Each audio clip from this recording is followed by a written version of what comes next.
Recording in progress.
Karen.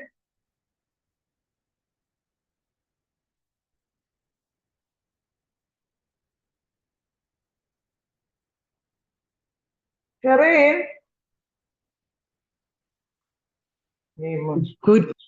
Good morning. Good morning. Oh, I thought it's me who is having a problem. What is going on? Now we'll start the meeting. Now Chairperson is on the platform. Okay, so.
Good morning, honorable members.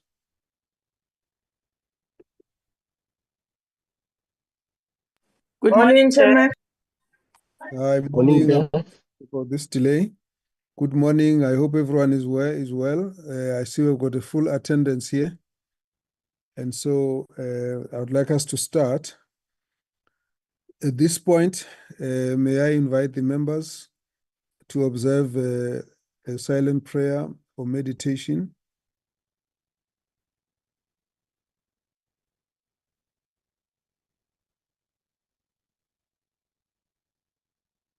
Thank you. May we then proceed. I can see the members are there. Would the members care to just open their camera so we see who's there?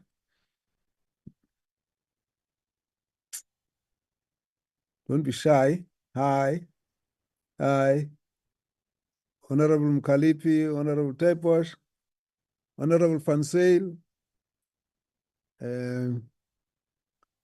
Is that the quorum we have? I can't see Honorable Reddy. Yes, Honorable Mapena, welcome. I think we have a standing apology from Nkosi Shenge this week. Honorable Direko, we just see a picture. If you're still around, Honorable Abuskachne, we just see the name. Do you care to just show yourself up? And Honorable Koike. Oh, hi, Honorable Reddy. Sorry, I got the wrong background. Can I just change the background quickly? It might intimidate Honorable Marina van Zyl. No. That background is for party rallies. It's not for. Yes, I know. My apologies. Let me do this. You're wearing the wrong combat. Chairperson, I'm not easily intimidated by those cartoon characters. Thank you. Will you keep quiet? Will you keep quiet, van Zyl?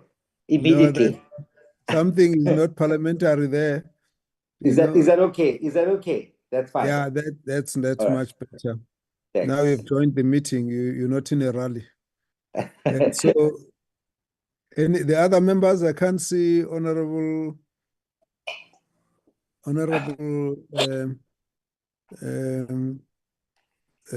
Sompa. I can't see Honorable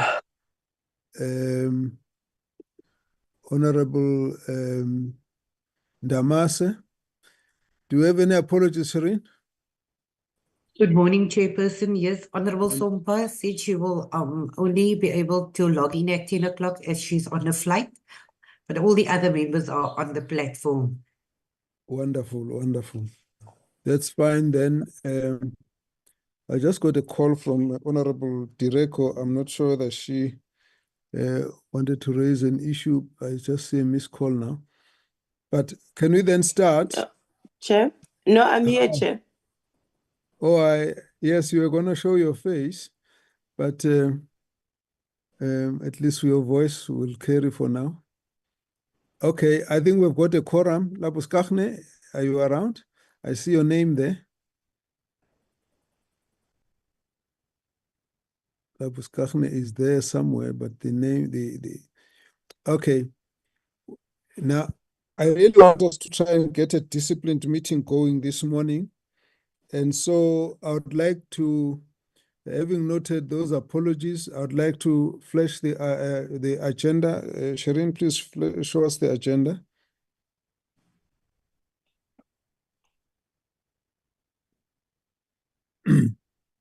Honorable members, you will notice that I put up an issue that you had not been aware of before. I thought that the timelines we have is going to put us under pressure if we don't get a briefing on the matter, on the prepaid meters. It looks like there are certain deadlines that are going to be upon us before, but by the time we come back, we'll have a very short space of time to deal with this matter.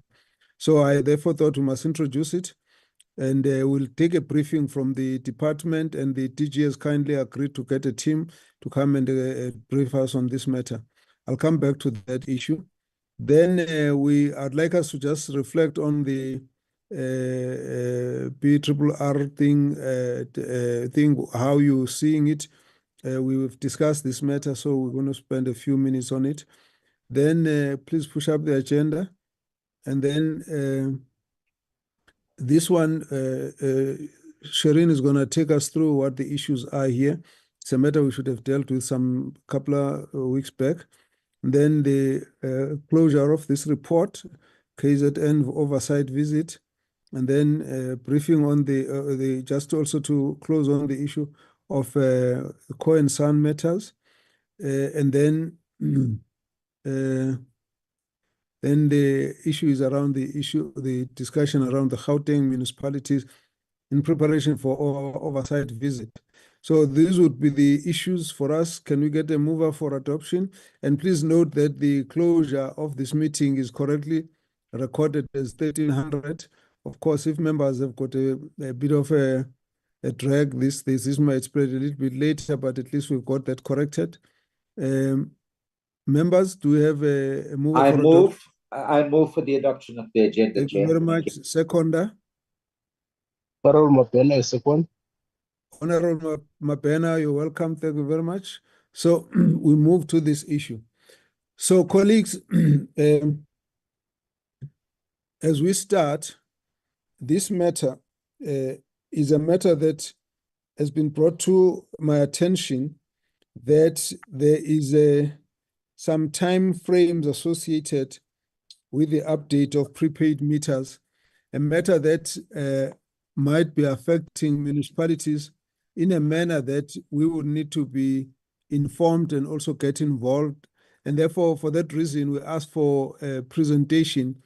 Now, according to the Director General on my inquiry, he indicated that this matter is being handled by Department of Cooperative together with SALGA together, and then, of course, working with ESCOM and the municipalities. So I'd like the matter to be tabled to us. We just do a bit of inquiries, and if you've got any comments, we're going to take it from there. I think our issue really is to urge the department and those involved to expedite this matter so that we don't have a crisis come the deadline. And so we just need to be informed as a committee. We will be very strict about it. At the most, we'll take 40 minutes on the matter, but I've allocated about 30 minutes for it. So may I then welcome, we should have here Dr. Naidu, Kevin Naidu from the department, the DDG, and then Dr. Mulawudzi from SALGA. Those two are the ones that the DG has kindly dispatched to come and give us a briefing. And therefore, we give them about 15 minutes to just take us through this matter. Honorable members, let's welcome Dr. Naidu and Dr. Mulawudzi from the department, and whoever else is with them, if they can just take us through. Please go ahead, Dr. Kevin Naidu. Hello. Yes, I can hear you and I can see you. Then I think Honorable Reddy wanted to make a comment, Honorable Chairperson. Ready? My apologies. I should have been muted. Apologies. All right. Thank you very much, Honorable Chairperson. Good morning to you. Good morning to the honorable members on the call and my colleagues. Rightfully said, Honorable Chairperson, I am joined by Dr. Mulawudzi from SALGA, but also joined by Ms. Portia Papu from ESCOM. We are a team that's looking at the matter that is going to be discussed today. Is my presentation on slide mode? I don't know, but it's appearing now. We can see your presentation. Okay, I see it is on slide mode on my side, Chair. Please proceed. Okay, thank you very much. We can see the slide, yes. Okay. Honorable Chairperson, we are going to take the committee through the matter, focusing on these various broad areas. We'll focus in detail on some of the issues and then also indicate some of the matters for noting. So you rightfully point out that there is a deadline. That deadline is the 24th of November. It's 3 weeks to go to that deadline, 23 days to that deadline. We have, Honorable Chairperson and members of the committee, put together as far back as May of this year a project oversight committee made up of the department, officials from MISA, SALGA, National Treasury, and ESCOM. And it is a committee that meets twice a month. And if there's issues that need to be dealt with, we try and see how we would do that in between those meeting dates. So just as part of the background, and I must also indicate here that there have been some revisions made to the presentation that I am making to the version that was shared yesterday. And I humbly apologize for that. But this is a moving target, and the figures that we are going to be presenting is in flux. It changes from day to day. But I will point out those areas, Chairperson, where the revisions are, so that the members find that kind of correlation between that which was shared and that which is being presented. So the Standards Transfer Specification, or STS as it is known, is the global standard for the transfer of electricity. Excuse me, Dr. Naidu. Sir? Tell me, just excuse me for a while. Honorable Ashley, Khoike, I see you have a problem hearing us. Are you still okay? Are you still hearing us, or are you fine now? Please come back. I see a message. Good morning, Chair. Good morning, everyone. Yeah, I think it's my laptop for some reason, Chair, but I'm using my phone now so I can hear you. Okay, that's fine. Any other members that's got a problem, please send a message through to the group. I'll keep a watch on that. Thank you very much. Please proceed, Dr. Naidu. Thank you very much, Honorable Chairperson. So both ESCOM and municipalities use the STS technology in their electricity and other water utilities businesses. There are 500 such utilities across the world in 40 countries, and that there are also over 70 million prepaid meters based on this technology. As a country, we have approximately 12 million STS electricity prepaid meters, of which 6.8 million are managed by ESCOM and the remainder by municipalities. So in that block that is indicated as red, we indicate what the problem statement is, and then indicating how we intend to mitigate that risk. And to oversee this entire process, Chairperson, is this Project Oversight Committee that I have made mention of. The problem being that come the 24th of November, these meters that are based on this STS technology will stop dispensing electricity unless those meters are recoded. So to prevent this risk, that needs to happen. In that municipalities must reset all of these prepaid meters through the generation or issuing of key change tokens. If that does not happen, the meters will stop dispensing electricity, and it will reject credit tokens that would be issued after the 24th of November.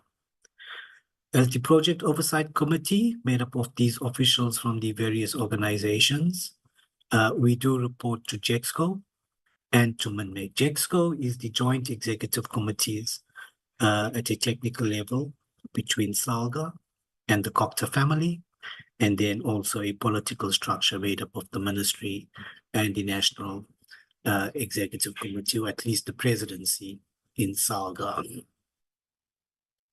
So we have been tracking this matter, Honorable Chairperson and members of the committee.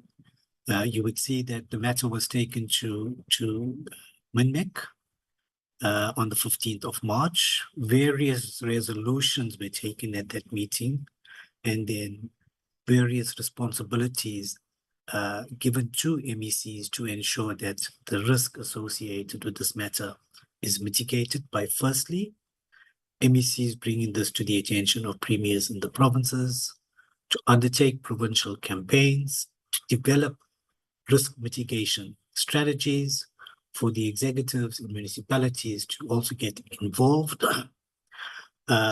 not just over normal working days, but also extending into weekends for the department and Treasury to issue circulars regularly. It is something I will also make mention of in the presentation a little later. It was an omission in the presentation that we had shared, but that's to also update the SALGA dashboard, a live dashboard that SALGA has, tracking the various figures. So in fact, the figures that have been presented are figures that have come from the national, from the SALGA dashboard. The circular that I had just made mention of, a joint circular issued under the signature, under the hand of the Minister of Copter and the Minister of Finance in May of this year. And perhaps the takeaways here, Honorable Chairperson, is the fact that this is not a new matter that we have been dealing with. It is a matter that actually has its genesis in 1993, but having noted the impending deadline of 24 November 2024, the National Treasury, for example, had issued various circulars dating back to 2021, and also informed or put in place an intervention to procure through the Office of the State Chief Procurement Officer, a transversal contract to onboard service providers to assist in relation to this matter. Suffice to say that the transversal contract that was issued was done earlier this year, and some of the municipalities would have taken up that procurement offer that was put in place by the National Treasury. So I've indicated that there is a live dashboard that SALGA has, so reporting is done there, but also that training workshops have been undertaken to assist municipalities with this rollover process. Provincial engagements have been held, Chair, in the provinces, extending over the month of June. These workshops were held together with municipalities, provincial COCTAs, provincial SALGAs, as well as representatives from the national counterpart organizations in SALGA, the Department, Treasury, MISA, etc. So drawing from the dashboard that SALGA maintains, these are the figures that are, I think, pertinent or that we should be worried about. The column indicated in blue there has been added overnight, Honorable Chairperson, and you will notice that in just a week's time, the number of prepaid meters or trying to get reset have moved by 20,000. We had an outstanding balance of 9.2% of meters that still needed to be reset. And you would see that in a week's time, it had moved from 9.2% down to 8.5%.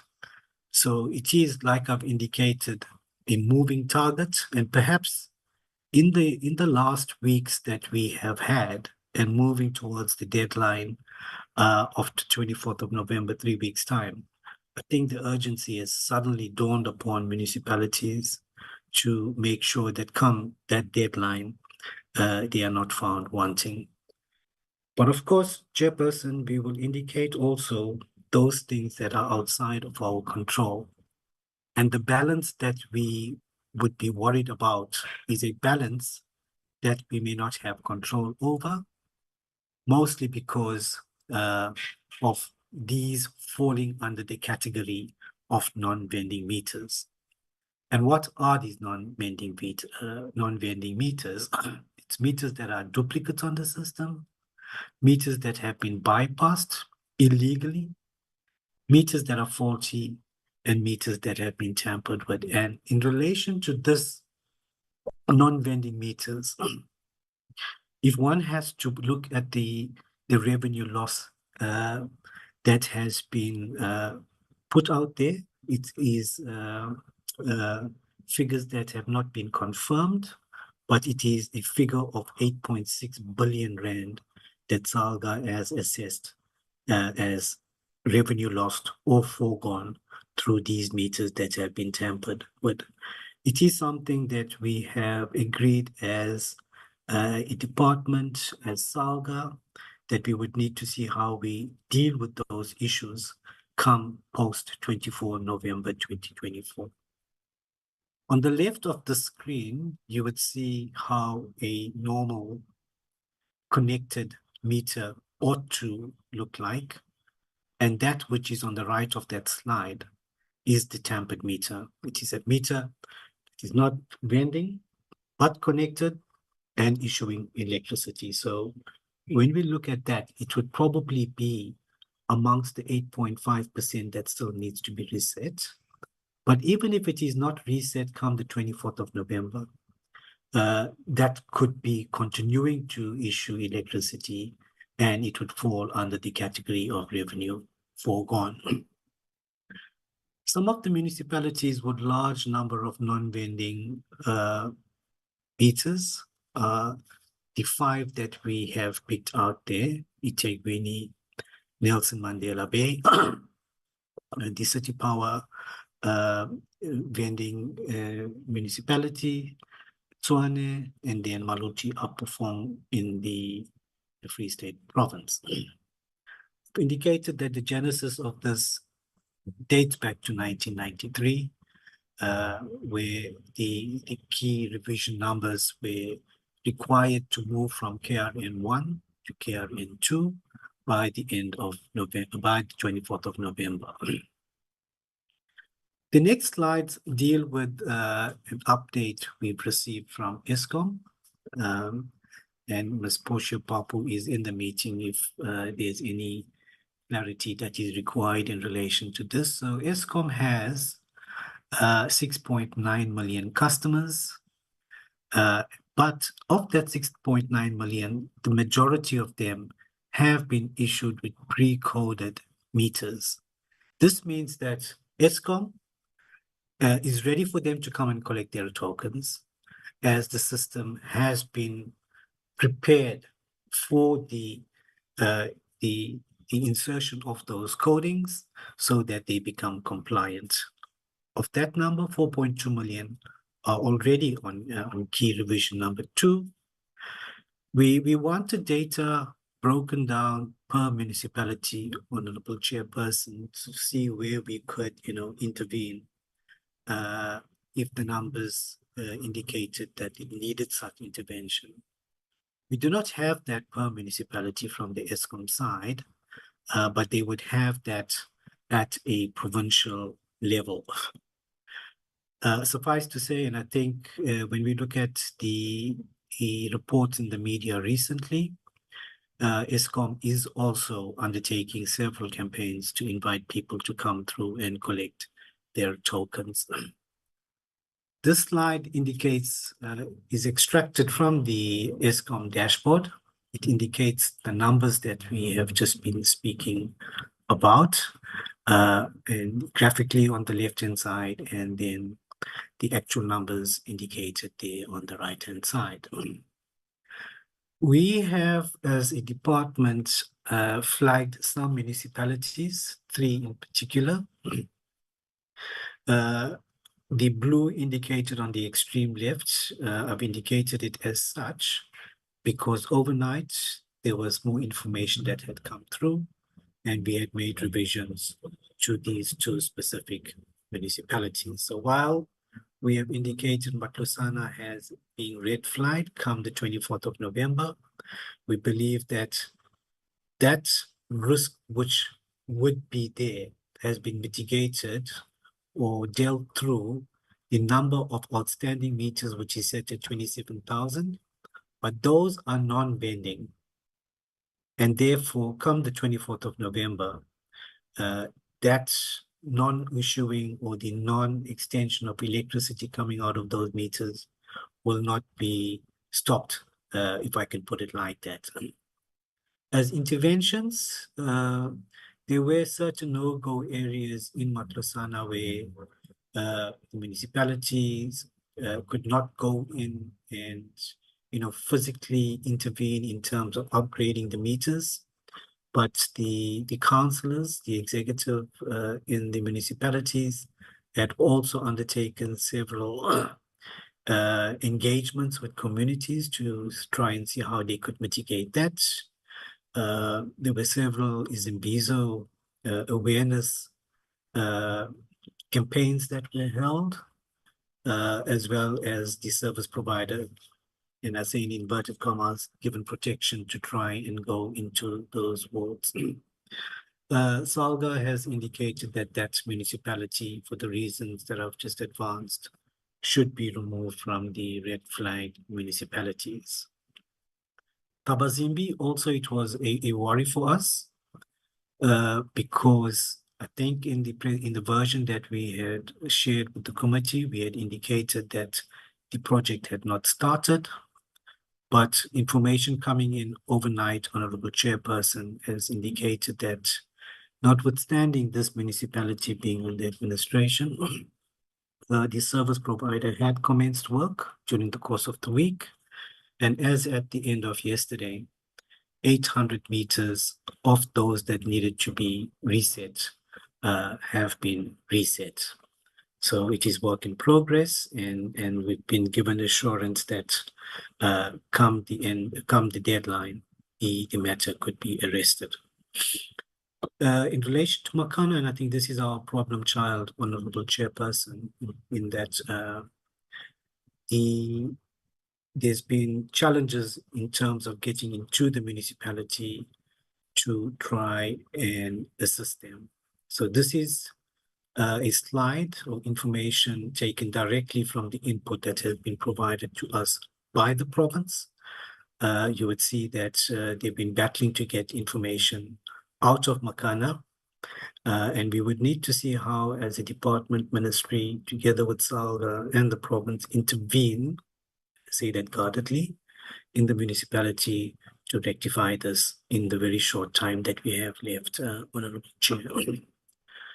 The Nelson Mandela Bay Metro, while I've indicated the high number of meters that still need to be reset, those are non-vending, and we indicate on the right-hand side of that slide, Chair, that the risk that a meter will not function after the 24th of November has been alleviated in its entirety. The last slide, and we want to recommend to the committee, those that you see highlighted in blue are revisions made from the version of the presentation shared yesterday. So progress made, moving to 91.5%, 8.5% still outstanding, and the number of 345,000. And of course, as I've said, that largely could be your non-vending municipalities or meters.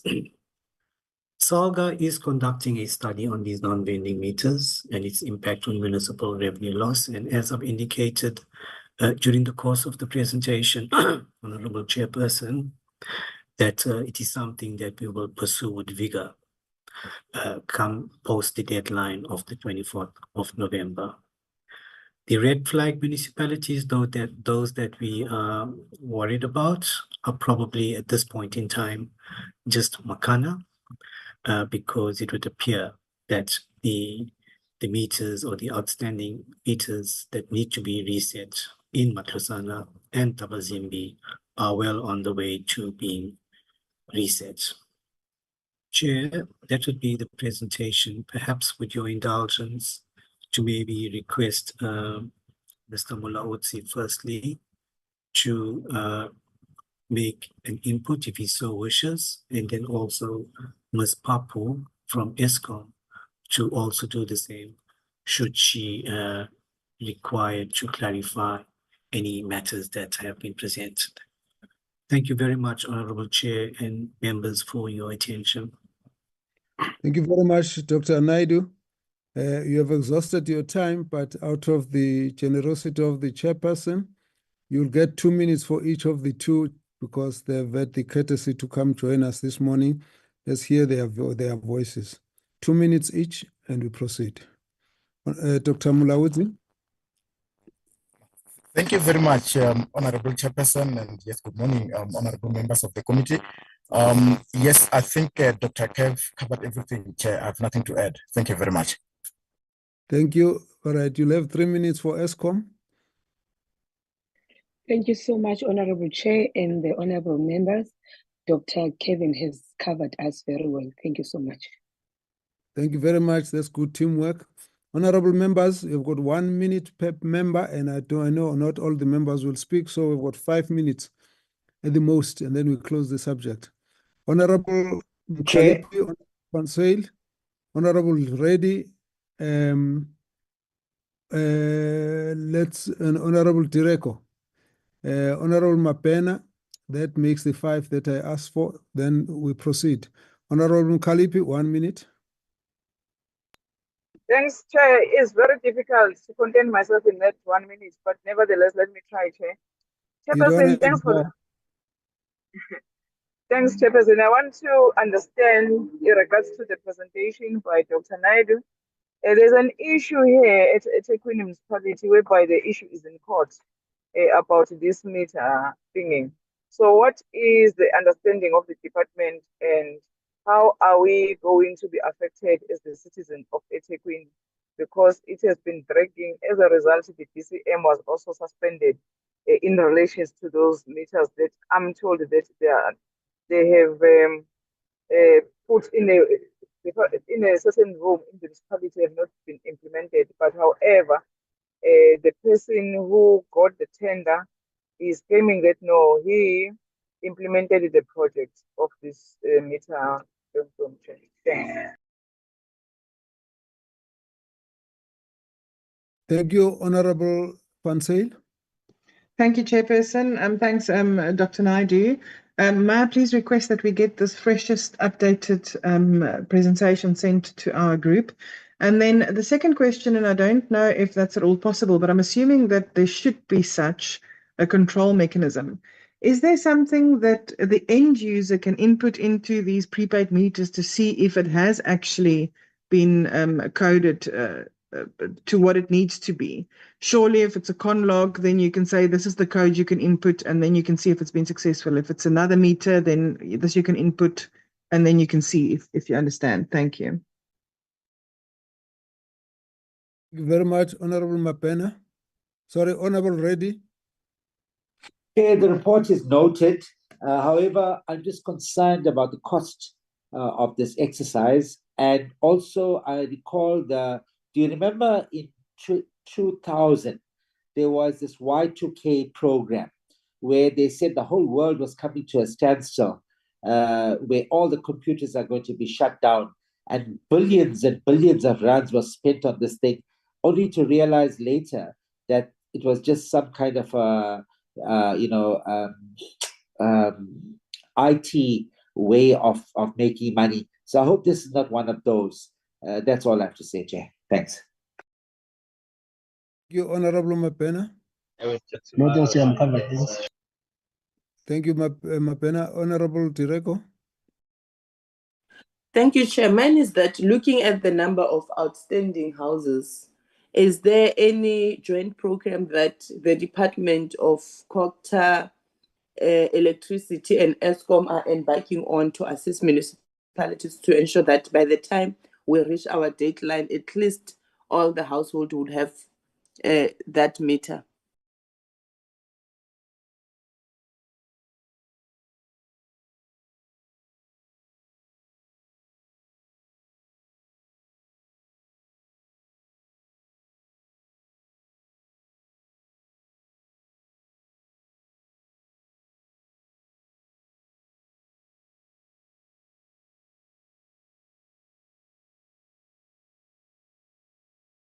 Honorable Direko, are you done? I just fell off for a few seconds. Me too, Chair. I didn't hear what she... Okay, I wasn't Sorry, sure Chair. that... Yeah, my network is bad, Chair. I was saying, in terms of the deadline that you are having, is there any joint program between the Department of COGTA, Department of Electricity and ESCOM in assisting municipalities to ensure that when we reach our deadline, we would have reached all the households in the country. Thank you, Chair. Thank you very much. Honorable Visvan Reddy, please take down your hand unless you want to speak again. Dr. Naidu and your team, please respond. You've got 3 minutes.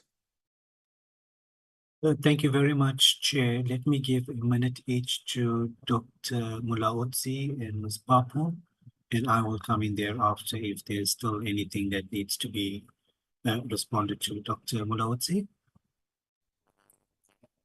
Thank you very much. Let's start with a question from Honorable Kalipi.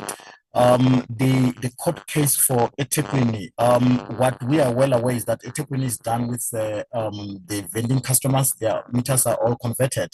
Then there is an outstanding of over 100,000 prepaid meters that are basically non-vending, which the process of revenue protection is basically planned to be conducted. I think they are also in touch with National Treasury for the RT29 tender in order to make sure that they replace the non-vending meters with the smart meters. And then the question from Honorable Van Zyl about can something be done by the end user to check if the meter is successfully reset. Once the consumers or customers enter the key change token, the 2 reset tokens, the meter does, of course, convert to key number 2. No wonder when they purchase the prepaid meters afterwards, when they purchase the units afterwards, the meter will accept the tokens. However, in a situation where we always say when we conduct awareness that if you're not sure, you can visit your nearest branch or your nearest offices in the municipalities. They will definitely check your meter to confirm that the conversion was successfully done. The cost for exercise, I think that was Honorable Reddy. It differs according to the way in which municipalities are implementing this. In many municipalities, it has been free because what they've done is that they have used the very same vending service provider to issue key change token, where the customers will receive the key change token and reset by themselves.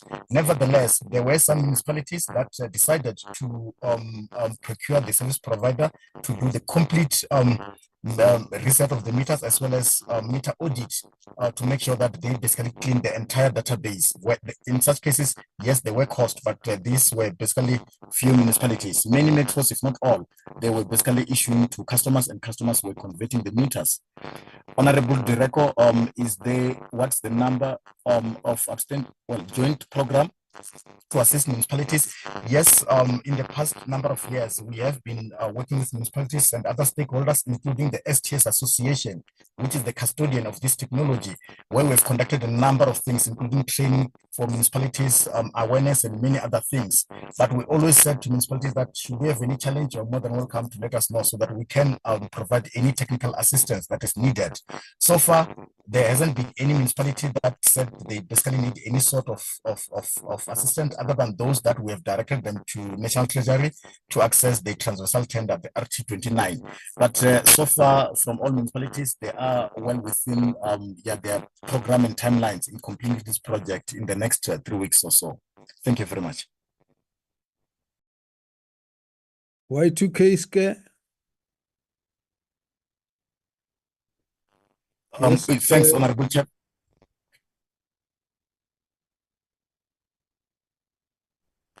Okay, no, thank you very much. Yes, proceed. Okay, no, thank you very much, Chair. And this, it has been well explained by the STS Association that how the software works, and the fact that what will happen after 24 November if the meter is not successfully converted. But that was well explained that this has nothing to do with the Y2K scare, and this is purely a software that needs to be converted and will, of course, be able to be converted even after 24 November 2024, where the key change token has been issued. Thank you very much. Honorable Van Zyl. Thank you, Chairperson. I'm just worried about the response that people can go to the municipality to find out if they have actually successfully been converted. This is a software issue, which means that there is something underwritten in that software. So I'm failing to understand why there is not a possibility for an end user at the comfort of his own or her own home to be able to input a code to see if this has been successful. The responder didn't really respond properly to say, is there such a code that could be inputted? Because obviously trying to get everyone or most people from far areas to go into municipalities is quite something. Thank you. You want to respond to that, Dr. Naidu? Yes, thank you very much, Honorable Chairperson.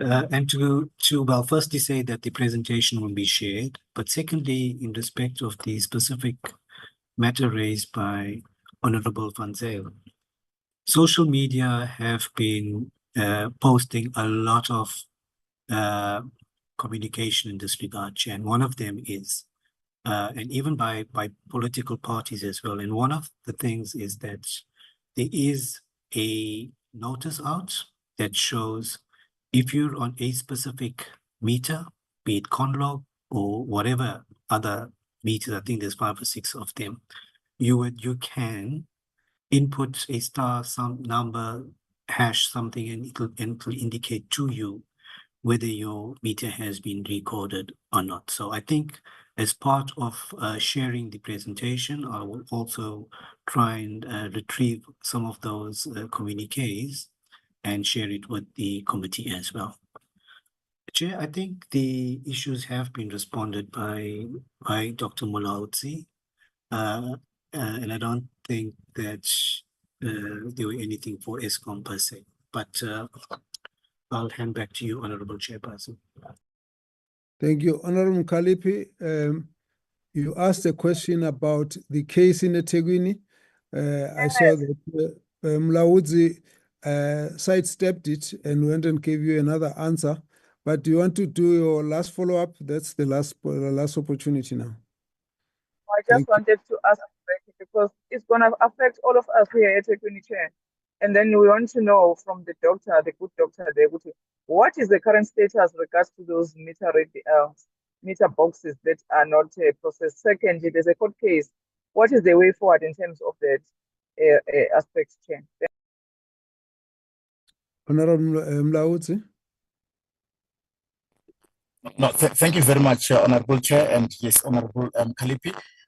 What we'll do is that we will follow up with eThekwini to find out exactly the issues around the court case.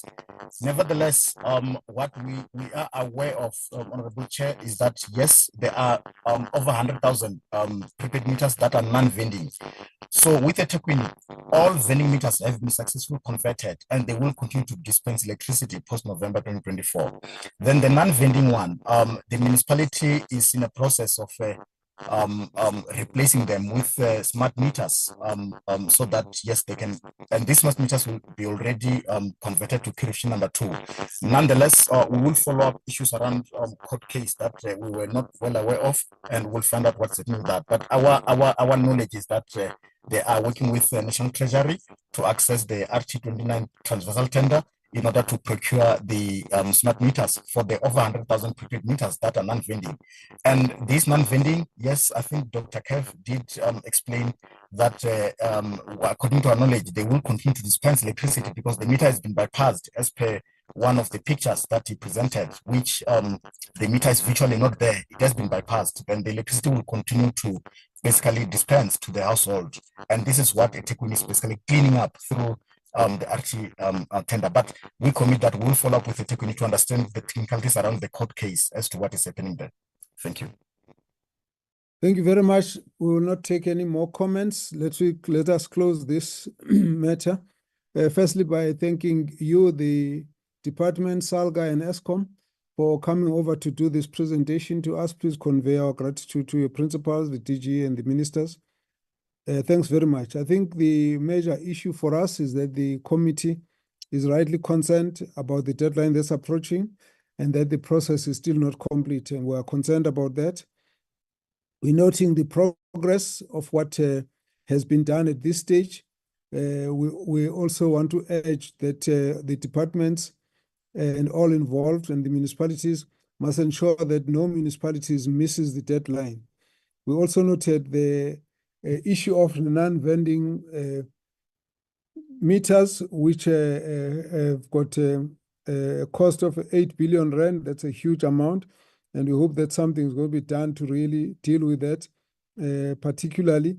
We also noted some of the risky cities that you have mentioned, eThekwini, Tshwane, City Power, Nelson Mandela, Maluti. And we really hope that some of these aren't really part of what's complicating the debt to Eskom in relation to the use of electricity in some of these particular municipalities. We still haven't had much of a comparison of these municipalities with their Eskom debt. We also have been concerned about the extent to which the municipalities are cooperating. We do understand that there's a rush to try and meet the deadline, but we really want to always request the department to ensure that all municipalities cooperate with this process. Now, we need, as a committee, a guarantee that no community will suffer from the incompetence or sloppiness in the process, so that there's no community that, because of this process not being properly followed, either by a municipality or whoever the stakeholder is, and the communities suffer. The issue of some of the non-vending meters being linked to illegal dispensing of electricity is a matter of concern. And we hope that something will be done to actually identify those and so stop that process, because that means if the non-vending machines have not been converted, they are continuing to actually create a risk of losing electricity without actually anyone paying for it. But we're not quite sure that there's a specific project to try and identify those and deal with them. But we believe that that needs to be given attention. What is surprising for us is what has been reported as no-go zones, which we think you need to involve the police. I'm aware that there seems to be some work being done there. So we hope that you'll give us an update, closer to the time, and maybe around the time of the deadline. We'll need another report that tells us that we have reached 100% and that we have been able to deal with the no-go zones. And particularly if then there's a lack of cooperation, we expect to see Section 139 being imposed on them so that they are actually made to comply with the necessary processes that will ensure everyone is aligned. The matter in eThekwini that is in court, I realize the Eskom wanted to avoid this, but also they are not well informed. So hopefully when we get the next report, we should have this question answered as to where that process is and what is it in relation to the DCM being suspended, but also what does that do to the entire process?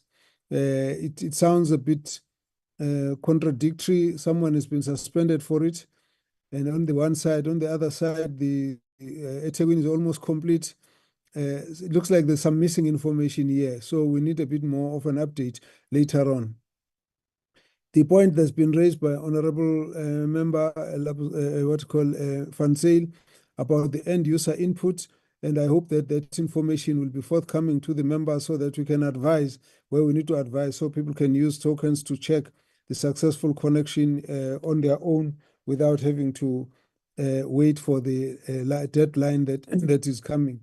Then Honorable Member raised the question of the cost of the exercise.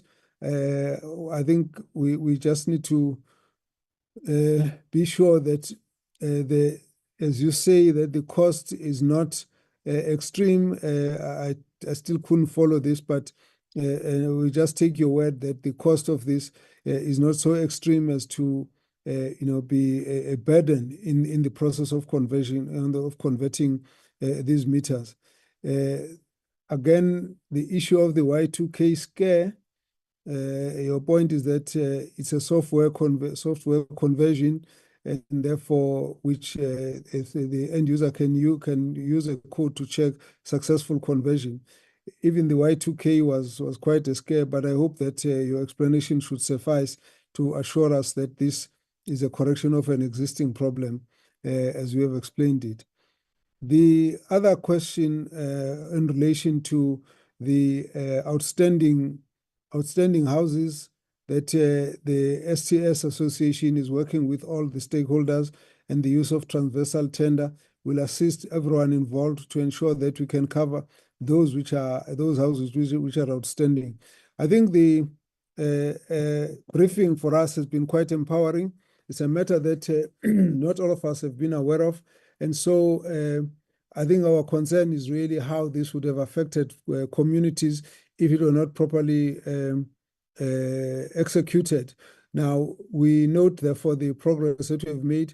We remain concerned about the deadline that's approaching, and we're going to request that the department around the deadline must come back with an update report that tells us where things are for purposes of ensuring that no one is left behind. Having said so, I'd like to say thank you very much to the members for your comments on this matter. Thanks to the department, ESCOM and SALGA for your presentation, and thanks to the department. So please, at this point, would like to excuse you out of this meeting, and thanks, and we proceed to the next item. So you will all be excused at this point. Can we take the next item on the agenda, honorable members? Shireen, please take us through. And Honorable Thank you very Mukhaliphi, much, Honorable let's take Chair. up your hand so that we don't get lost. Yes, Dr. Naidu. No, I was saying thank you very much for the opportunity, Honorable Chair.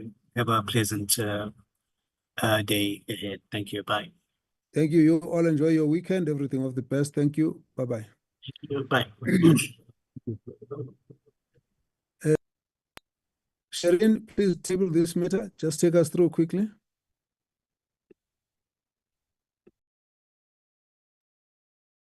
Good morning, Chairperson. Good morning, members. This is the report on the salary determination made by the President each year for our independent constitutional institutions like your AG, the CRL Commission, and because the CRL Commission is one of the committee's entities, this was referred to us by the Speaker. So as per the schedule, as you see in the report, for the remuneration levels from 1 April and 2023 and 1 April 2024, the President has determined that the salary for the different positions will be the amounts as shown in the two tables. So that is it, Chairperson. The committee must just look at it, and then we must adopt the report, which will then go to the National Assembly, where they will consider the report for the increase in the salaries of the permanent members of the CRL Commission. Thank you, Chairperson. Thank you very much, honorable members. Honorable Mukhaliphi, would you like to take down your hand and raise it again if you need to raise it, so I know where we are? But honorable members, is there any member who wishes to object to this recommendation? Honorable Reddy? Chair, we don't necessarily object. I'll take the report as read, but reserve our position matter.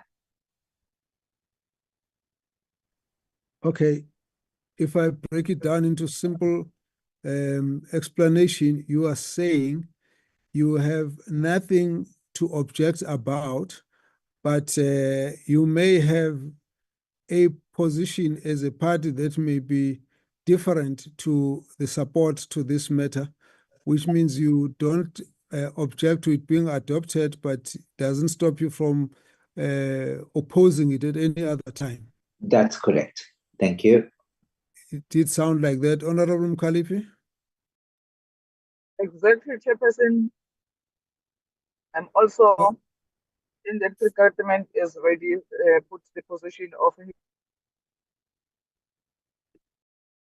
Okay, that's fine.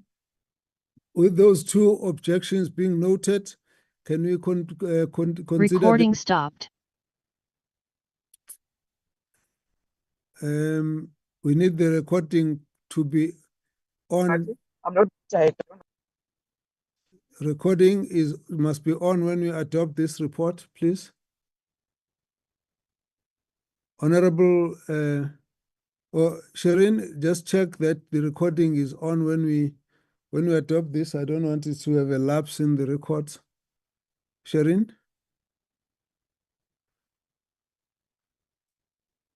Shireen, are we having a glitch here? Am I audible, members? Recording in progress. No, yeah, very audible, Chair. I think Shireen might have been. Sorry, Chair. Okay, that's fine then. The report is adopted with two objections noted. Honorable Taibosh? Honorable Taibosh, on behalf of MKD, we also reserve our position. Thank you, Chair. Okay. Yeah, you will still be recorded as one objection, the two of you with the Honorable Reddy, even though you have said it twice, but it's one party. We note that. Colleagues, can we proceed? Therefore, the report has been adopted with two objections noted. Honorable Mkhaliphi, is your hand up or legacy hand? Thank you very much. Sharon, please give us your next item. Chairperson, we still need to discuss the issue of the BRRR declarations. Let's go back to that. Let's go back to that. Honorable members, we discussed this matter last week, and we did go through this report. We will be tabling this report in the House. There were no issues really raised that where the committee had actually adopted this report, and we all had our views included there. But let me just get a sense now, is there any issue you want to raise about it? Any other concerns, so that when we table it, we know that everyone has had the opportunity to make any comment if there's any.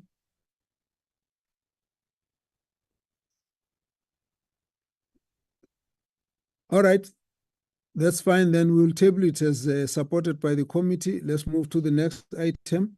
Let's get the. Sorry, Chair. No. Yes. Chair, on the BRRR, we did make comments and we expressed certain concerns at the last meeting. Now, here too, we will reserve our right to possibly object when the matter comes before Parliament. So we're not necessarily objecting to it, but I just want to make the position that we may object at the plenary, and I don't want to be accused of having supported the BRRR report at the Portfolio Committee. Thank you. Okay. Well, Honorable Mkhaliphi. Thanks, Chair. We will debate the report and then we'll state our position on the debate date. Okay, you're fine with the report, but you might want to raise a particular political point of view in the House. Yes, sir. That's fine. We note that, colleagues. Let's proceed. Therefore, the report is adopted by the committee. Of course, those who might wish to make their objections, that will be left to them in the House. It will be their party position. Let's leave that. Let's move on. Then we go to KZN Oversight Report. This, we basically just need to bring closure to this matter in the sense of the report having been discussed last time.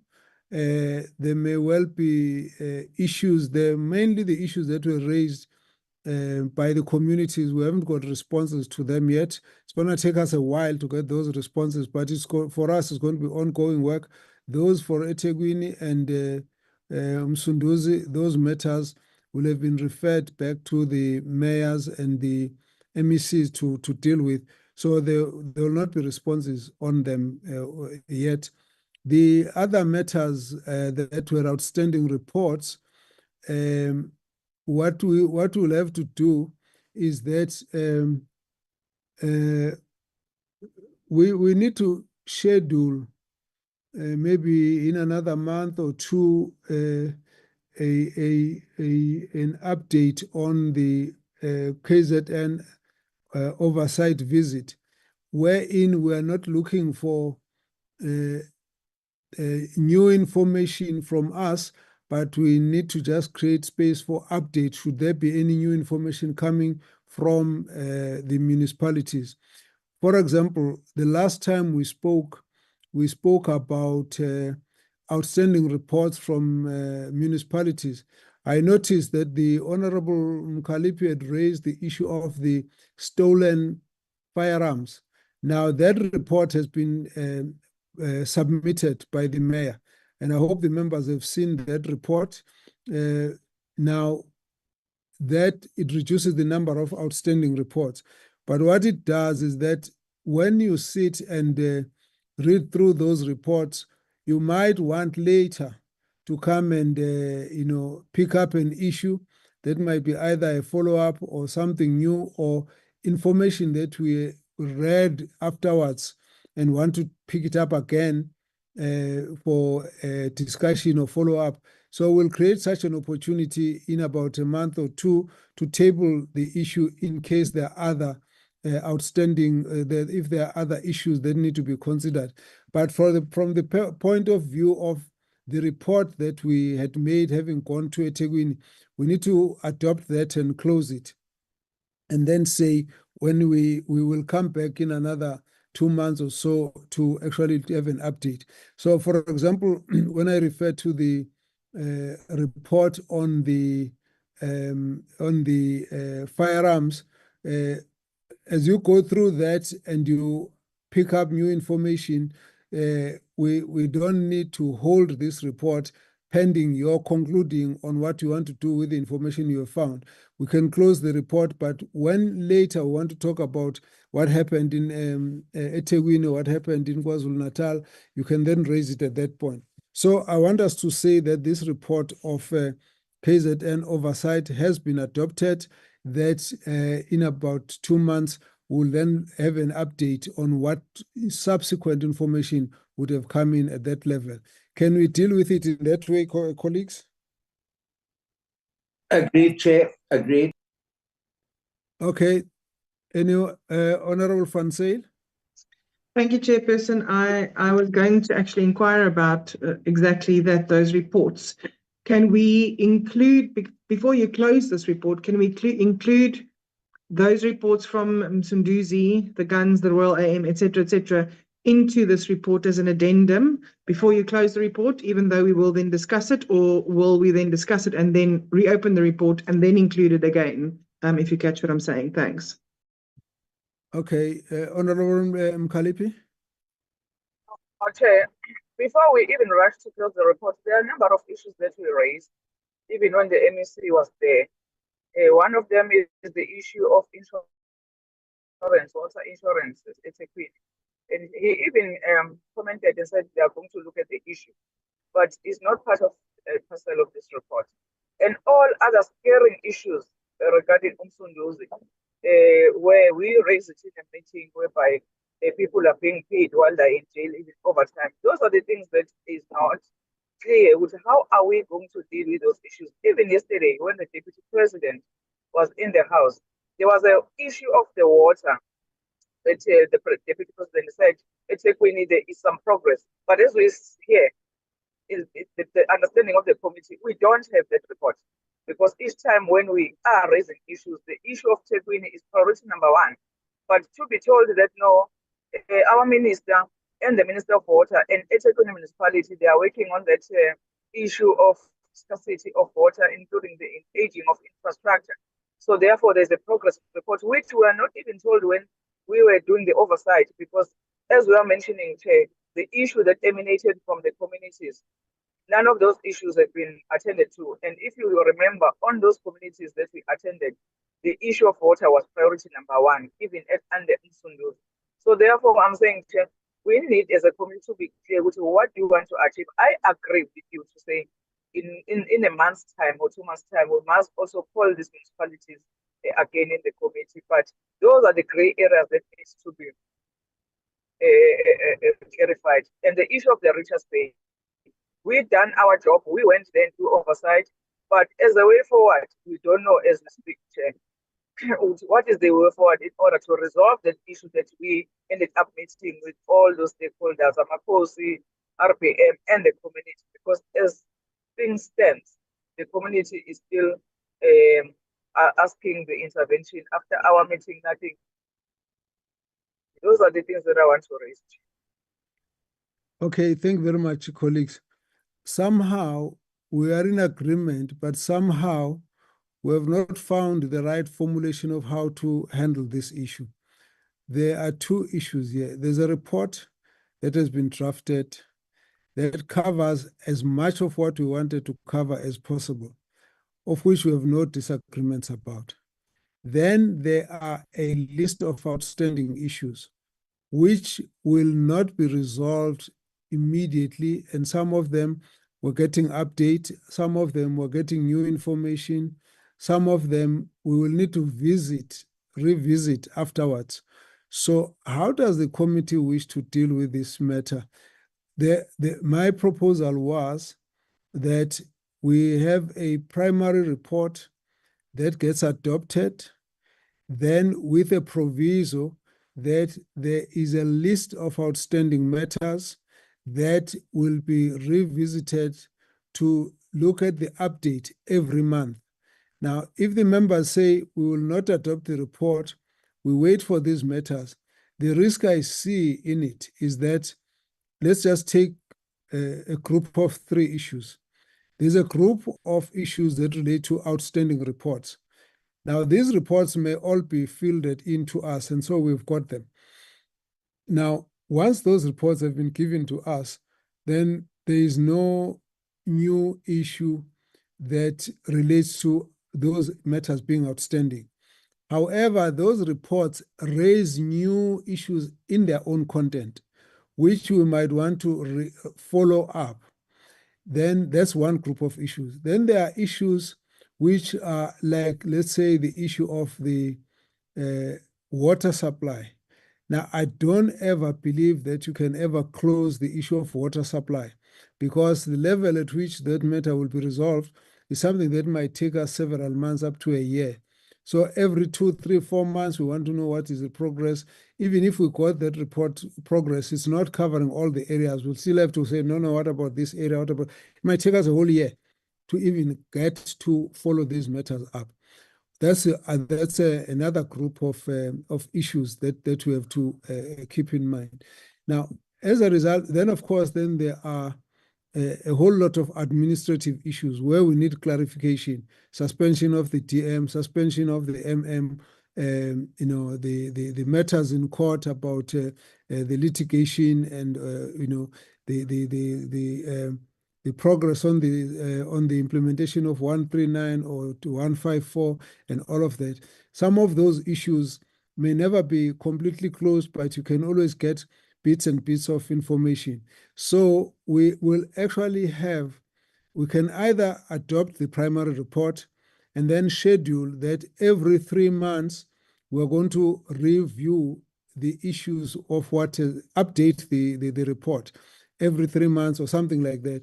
So I'm just wanting us to have a general approach of what we do. Otherwise, we're going to have a lot of reports that we've done a lot of work on, but they are not closed, but they're also not adopted.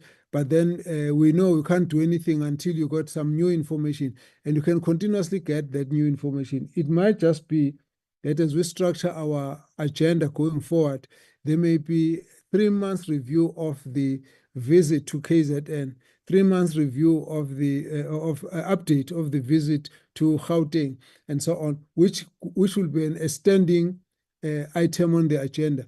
But the report has been there, original report, and then these are further updates. So I'm just wanting the members to have an approach that's going to make us see progress in the way we're dealing with it. Honorable Labuskaghn and then Taiposh.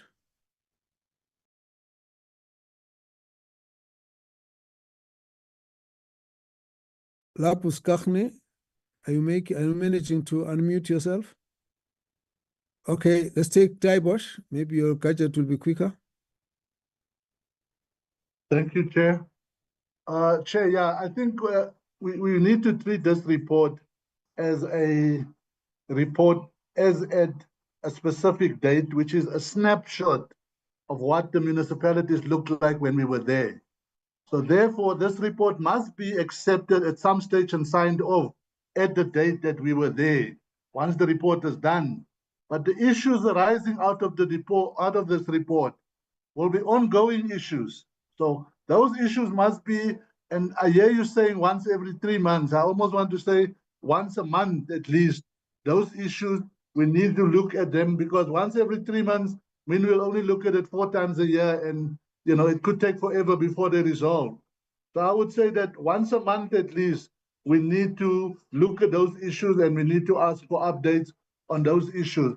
But the actual report that we went out there to do, that must be accepted and signed off, because that is a snapshot of what KZN looked like at the time when we were there.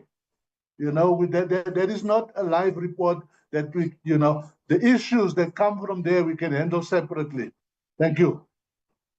Thank you. Honorable Lapus Kakhne is saying we should.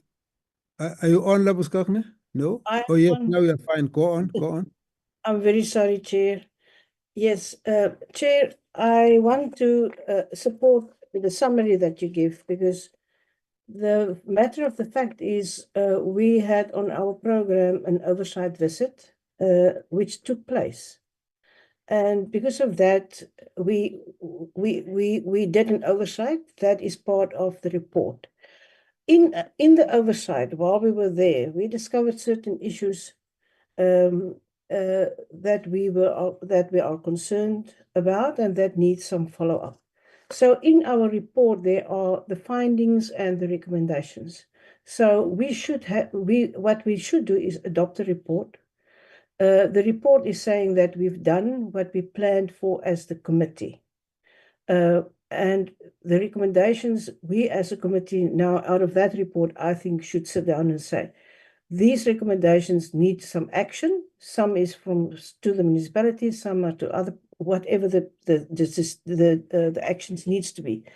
If the actions is that this committee should follow up on these issues, we as a committee should go through that and say on how regular should we follow up. Should it be on a quarterly basis, a monthly basis, whatever the case may be. But we can't wait for all those issues for the report to be adopted or not adopted. The report is saying that the committee planned this was our agenda, we've done that, we've completed that, and out of that, the recommendations and actions, we need to prioritize that and put that on our agenda. Thank you, Chair.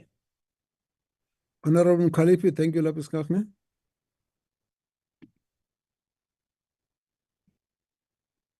Okay, thanks, Chair. Now, I propose that we agree that you are going to adopt a report, but there must be a very clear paragraph on the recommendations to say that these are the following issues that were not resolved or not updated accordingly to the satisfaction of the committee. And then we list those issues. For instance, the issue of the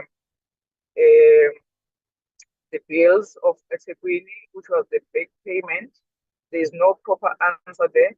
The issue of the insurance, the issue of the mayor withdrawing some of the item in the forensic report. So we list them to say we are still waiting for the municipality to update on these following issues. As you pay your guidance, Chair, maybe once a month or once in 3 months, in order for the municipalities to know that they still owe the committee regards to those issues. That's what I propose, Chair. Thank you very much. I think we're all together now. Shireen, I just want to check with you. In the report, are you able to just lift up for us those reports that would be outstanding so that we can then flag them up as the issues for follow-up? Because if we adopt the report as the members are agreeing now, then we should say that this report is adopted as a reflection of matters that were given attention during our oversight visit. That, secondly, these matters will be revisited so that we can get updates on the following matters that were outstanding reports that are expected from the municipalities. And we'll list them all out, and then we'll have a meeting every second month. So that if we say the last meeting of the second month, on the Friday, we'll put this up and update on the oversight visits, KwaZulu-Natal, what are the new issues that have arisen, would have been fed on those, and then we comment on them, send them back, and so on. Then it allows us a program of continuous oversight over KwaZulu-Natal, and that at the same time, it also closes the gaps of what we left unfinished when we visited. But we need to just agree on the list. Now, I don't know what it will take to just so that the members have given a few of the issues. Now, I know, for example, that in KwaZulu-Natal, in the eThekwini, Honorable Mkhaliphe has mentioned a number of issues. One of the issues that I'd actually also flagged at that point was the issue of the relationship between the municipality and the department, which I'm quite convinced that has been given attention by the MEC and the mayor. Then there are issues of the suspensions, there are issues of the disagreements between the mayor and this in relation to further investigations. So those issues would then have to be tabled so that we have an update on them. Then in Msunduzi, there were issues of the suspension of the mayor. Then there are outstanding reports of Royal AAM and others that were raised. Then there is an issue of bills, which is a problem on both sides. There's an issue of water, which is a problem on all sides. There's an issue of electricity, which is a bigger problem in Msunduzi. So we need to have them itemized properly. So Shireen, let me just get from you how can somebody just show us that list at some point? Honorable Taiposh, before you, Honorable Taiposh, let me just get to hear Shireen. Chairperson, some of the reports that's outstanding is listed in the recommendations. Can you flash the that? others. Can you flash that? Whilst you're looking, whilst you're looking at it, we talk to Honorable Taiposh. Sorry, Chair. Yeah, I was just listening to you, Chair. Obviously, there are some of them listed in the report under recommended, but I think what we should do is take it out of the report and treat it as a separate document. If Shireen can just itemize them, list them one by one, all right? And we as a committee, we get an opportunity to go through this list, and whatever we remember that is not on that list, we send to Shireen for her to update it. I think trying to just do it quickly here now, I don't want this to be the end or the end of the exercise, because there's a number of things and we need to sit and think back about what happened on the day and make sure that everything is on there. Thank you. That's my proposal, Chair. I like your proposal. So let me then say, Shireen, can your team assist us structure these matters up as the outstanding matters? If you can get them to us by the end of this meeting, fine. If not, you'll circulate, and then we just need to agree that the issues we expect are covered, and it will be put there as part of the recommendation, and the report is closed. And then we will, when we do the follow-up, we'll put this list up and tick through and say what has been done, what has been outstanding, until we finish that list. So I think the proposal by Honorable Taiposh is the one that's going to help us. So you can do that now if you can. If you do it later, we do it later. But the members must have a reflection just to make sure nothing is left out. It will still be part of the report. So we adopt the report as so amended. So amended will confirm as we go that this we're all comfortable. Then it becomes part of the report that will be attached to it. Then when we come back for an update, we get the recommendations and we put the recommendations for update, and then we attach new issues that would have arisen from new reports that would have arisen from KwaZulu-Natal. Then we tick those off. There are still outstanding matters. Another 2 months, we do the same. I think that's very helpful, Honorable Taiposh. Let's do it that way, colleagues. Agreed. Agreed.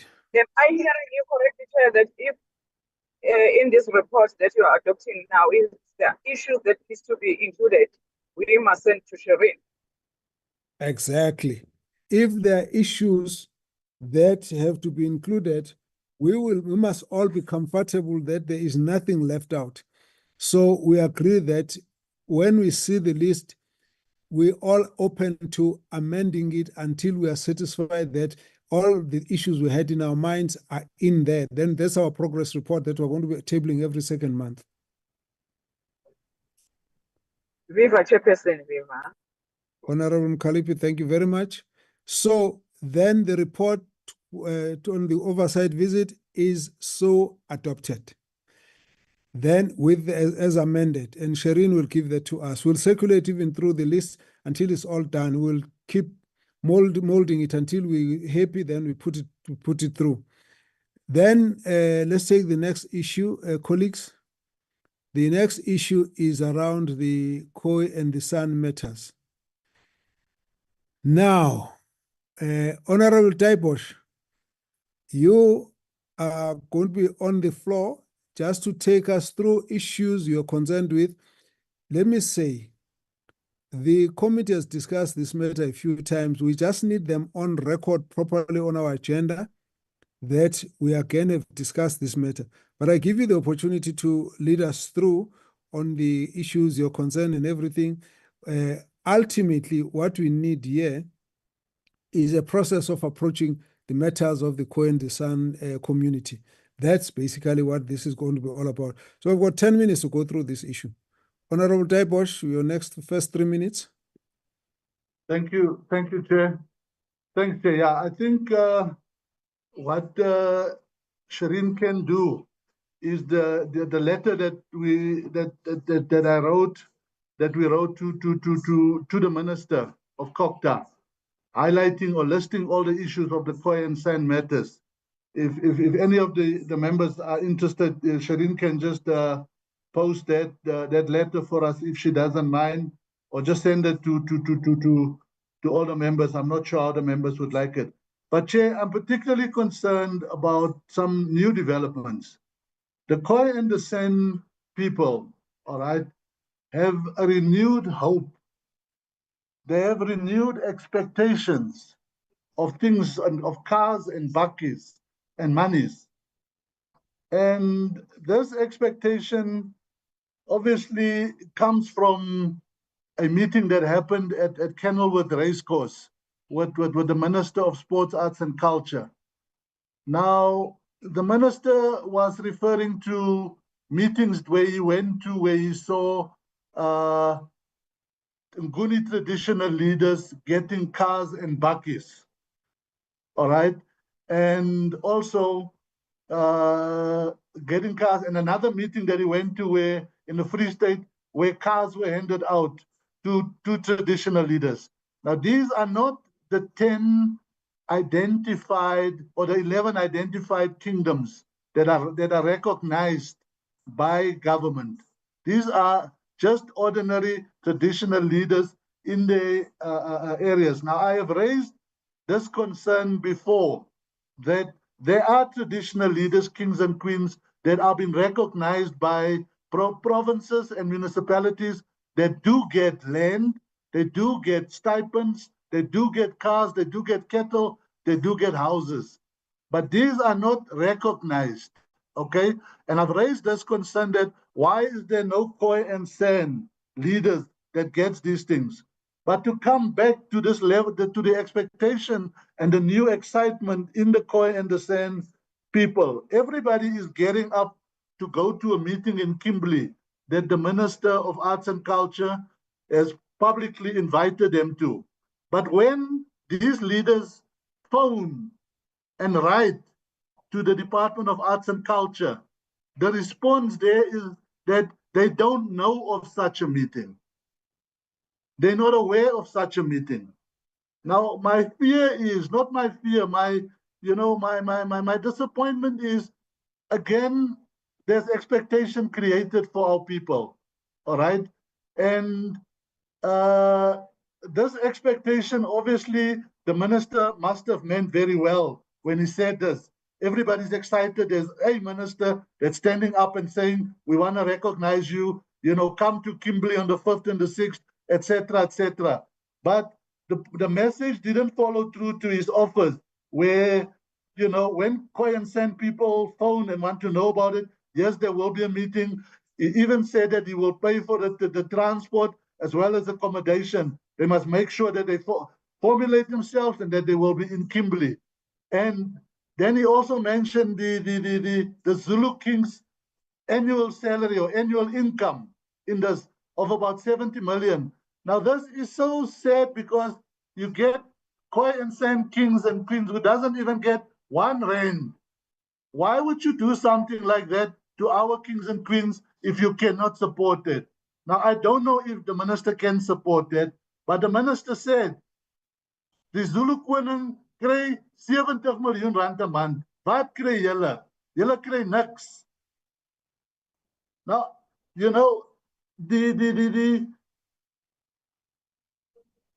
the sadness for me is our people have been put on this trip.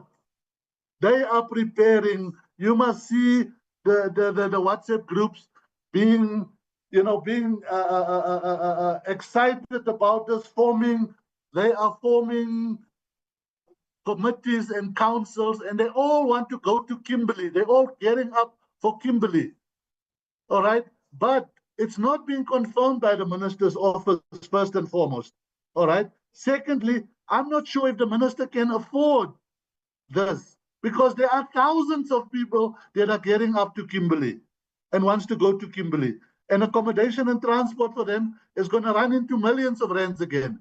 So I'm not sure, but I'm just upset that our people have been, according to me, expectations created. Somebody's leading them on, and it's not going to happen at the end of the day, or something will happen.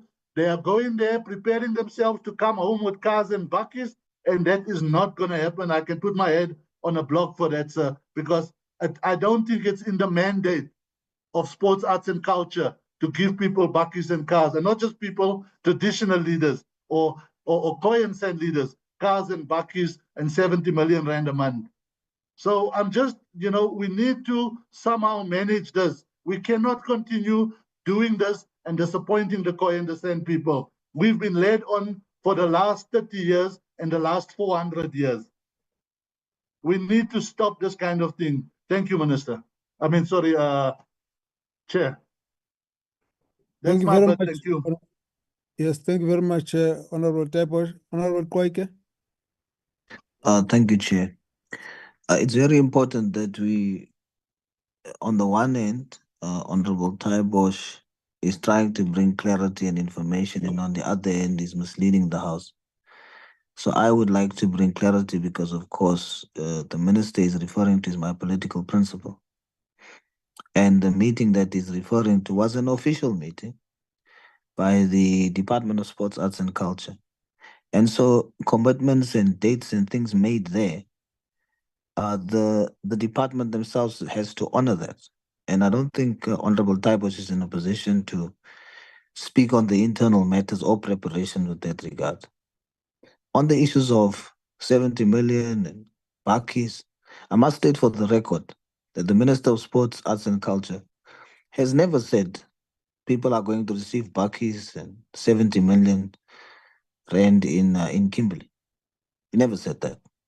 He was, as I'm sure Honorable Taibosh would agree, he was providing information as what the current state of affairs is with regard to other recognized kings and queens. And so as the process unfolds, when such time comes, when due process are followed, and Khoi and San leaders, kings and queens, etc., are recognized, he was alluding to the fact that those are the same type of benefits that one, the Khoi and San leaders are deserving of, and that the government equally should provide for them. And I'm sure that all of us would agree that that is the case. But I don't want there to be a misleading notion that the minister came out and said he's going to give, through the Department of Sports, Arts and Culture, he's going to give people 70 million and bakkies and so on. So that is incorrect. And I just wanted to clarify that and state it for the record, Chair. Thank you. Okay, thank you very much. Honorable members, let's separate these issues so that we don't get lost in the party political angle of them. Let's leave that out. Let's deal with two core issues here. First issue is the plight of the Khoi and the San community insofar as their communities have not been properly recognized and therefore not streamlined together with the rest of the traditional communities. This committee agrees that that matter needs urgent attention. That matter has dragged on for a long time without resolution, and this time around it needs to be resolved, mainly through the issue of ensuring that the Framework Act that we have to deal with must address all of those matters. I would say that is the one issue. Now leave the other matters. The second aspect, which is what I think may not come out properly, may not have come out properly from the Honorable Taibosh, is the approach to this matter.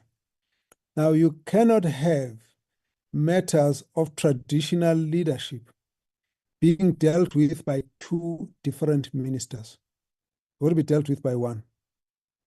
As government has got the authority to deal with these matters vested in the Department of Cooperative Affairs and Traditional Cooperative Governance and Traditional Affairs. We therefore need to make sure that the Minister of Traditional COGTA meets with the Khoi and the San community as soon as possible. Then what we need to plead with the ministers is to work together on dealing with this matter so that where there are matters that will overlap, they must close that issue amongst themselves. The issues of the remuneration, the issues of the tools of trade, the issues of recognition, those issues are within the realm of COGTA. There are other issues that relate to the rights, issues of mineral rights, issues of land use rights. Those issues belong to other departments as well. However, in terms of constituting traditional communities, the Department of COGTA and the minister must lead on that. And so all the other members of cabinet would need to work together on that. Those are, for me, the two key issues. Now, these two issues come in the context of, one, we did write to the minister to request the minister to meet with the Khoi and the San communities to deal with this matter. That meeting has not happened. That meeting became a concern once there was already a meeting of kings and queens, which the minister has had two of those. And that raises more pressure on the Khoi and the San community for that attention. So on that basis, we need to be asking the minister to expedite this meeting. The other aspect relates to our position as the committee. This committee has been found lacking in the process of consultation in relation to the processing of the bill.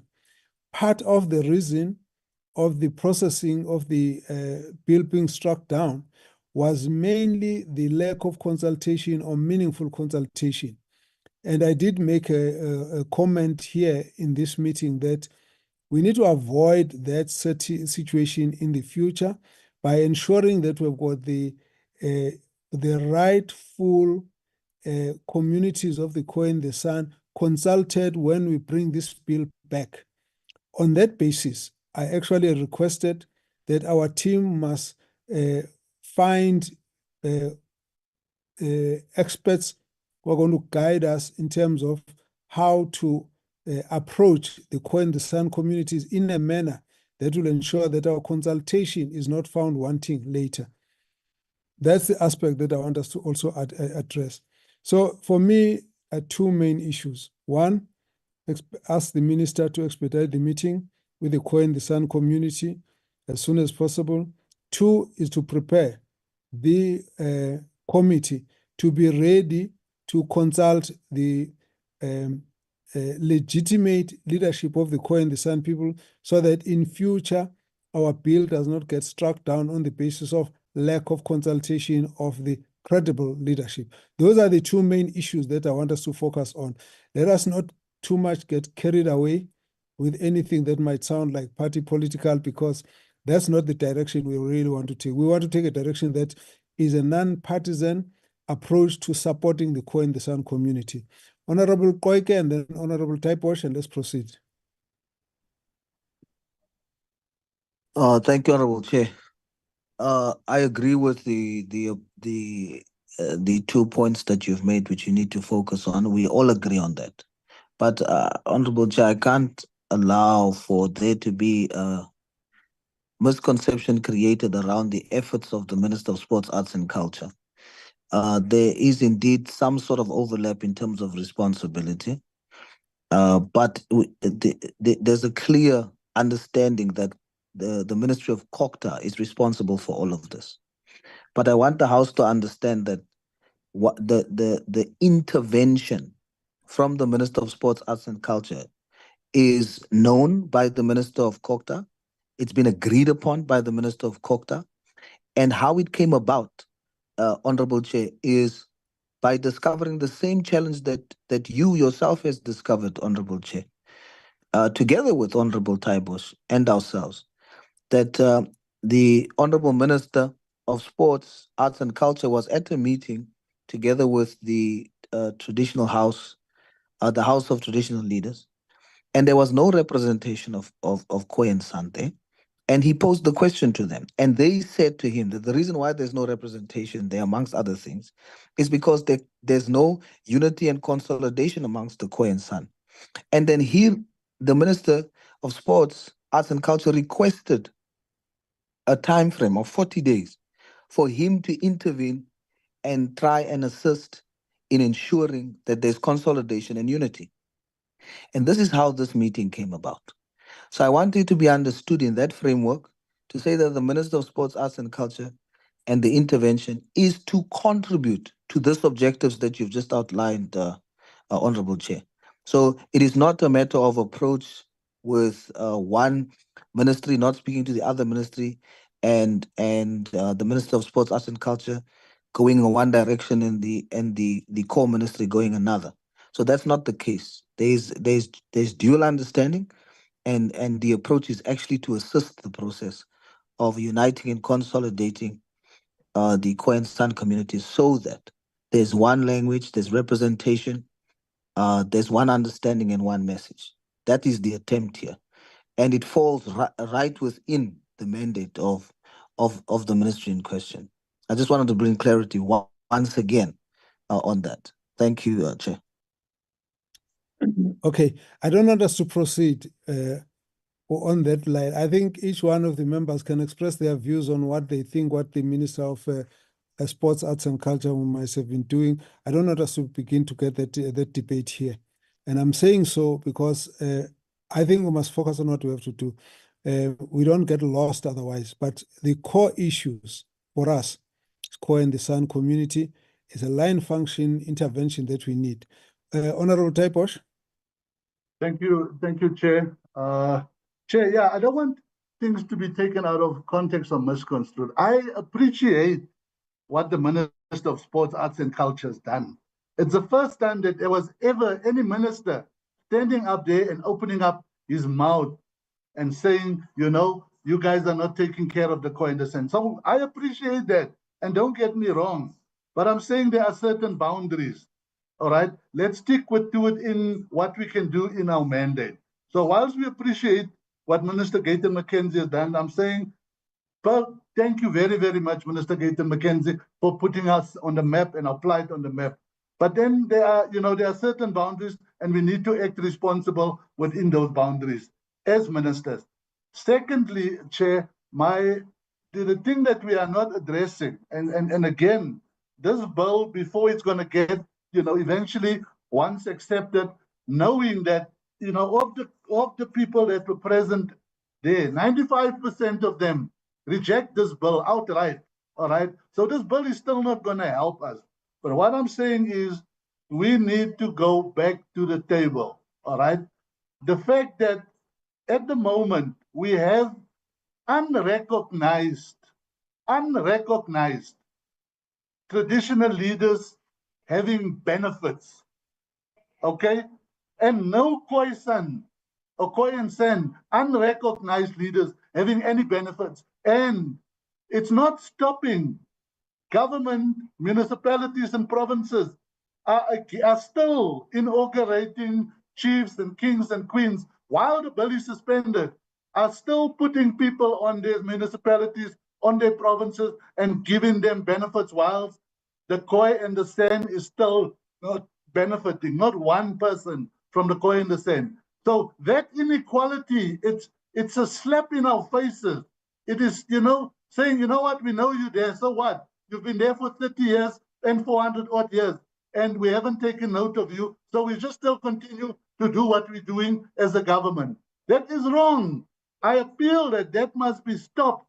That must be stopped, and that directive must come from the minister's office or from the president's office. Or alternatively, let's take then a few of the recognized Khoi and San leaders and say, let's also honor you because of what is happening with the traditional leaders on the Nguni side. So let's have some equality at least in the system, and that may, it may make us feel a bit better, because then we're also getting something out of it. But don't disregard the Khoi and the San leaders totally and continue doing the wrong things, and we're not addressing it. Thank you. Thank you very much. Look, at this point, we should agree that our major focus must be on appealing to the minister to give this matter his urgent attention and to indicate some of the concerns that have been raised, that his immediate attention is going to be important. But secondly, we do need to plead for an alignment in the approach, that the consultations with the Khoi and the San community should not come from two different ministers in a manner that may create a problem in understanding what is being done. What the ministers might have agreed about is another matter. I have spoken to Minister Hlabisa on this matter a few times, and I have actually appealed to the minister to reach out to Minister Mackenzie so that they must align their approach because of some of these concerns. Let us not get lost in the focus on what this committee is supposed to do. This committee is supposed to make sure that the issues of traditional leadership of the Khoi and the San communities are given attention immediately. This committee is supposed to make sure that the right leadership is approached and consulted, so that for purposes of consultation within the bill Framework Act, we are able to reach the right and relevant leadership in this regard. So from the point of view of this committee, we need to actually send another communication to the minister to request that the minister should deal with these issues more expeditiously. We will also need to meet with the relevant Khoi and the San leadership, but we would prefer to do that when the minister has met with them, so that we do not create parallel efforts in trying to reach the same community. The minister needs to meet with them so that those issues can be ventilated. We need to meet with them so that for purposes of consultation for the bill, these matters are given attention to. For purposes of correcting what Honorable Taipoch is raising, then again, the minister must be the one who must attend to the question of the leaders who are getting attention and may not be deserving of that, that issue needs to be dealt with. At the end of it, all the other ministers that might have a contribution to make must do so with the express cooperation with the Minister of COGTA, so that there is no parallel development in this regard. What the ministers agree to do on their own is fine, except that we are pleading with them to do it in such a way that it should not create either parallel attention or it should not create any form of confusion, because the mandates are very clear. From where we sit, the mandates are very clear. Let's leave that issue then. Let me come back to the secretary of the committee. Now, we have asked that there must be an approach to experts to give us a briefing in this matter. Can I just get a sense as to how far are we on this matter? Shireen Andile, you were supposed to work on this matter?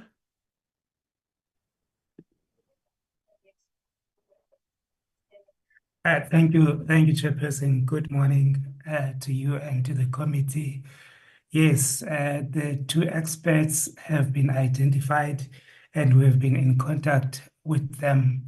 One is Dr. Troy Meyers, an independent researcher who's very knowledgeable on Khoi and San matters. And then the other is Professor Andrew Kit from the University of Nelson Mandela Bay. So, but he still needs to consult with the rest of the university to kind of come up with a framework on how they can be of assistance to the committee. And then Dr. Troy Meyers is ready to go on the field and conduct the research, but we still need to deal with the budgetary issues. So we have submitted a proposal to the senior management of Parliament. We did that earlier in the week, and we are still awaiting feedback. As soon as we get that feedback, then Dr. Troy is ready to go. That is the feedback I can provide, Chair. Okay. Honorable Typos, do you want to come in? You wanted to come in even before you completed. Thank you, Chair. Just a thought, Chair.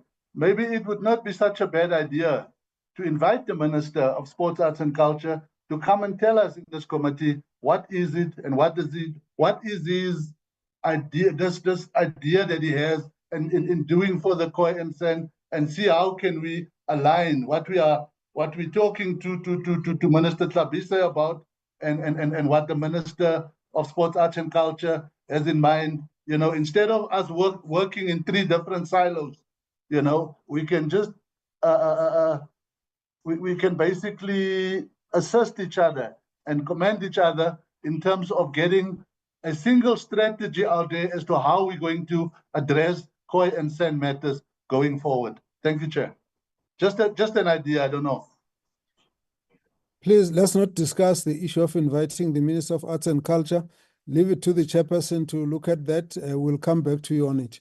I wouldn't like us to get into that discussion at this point.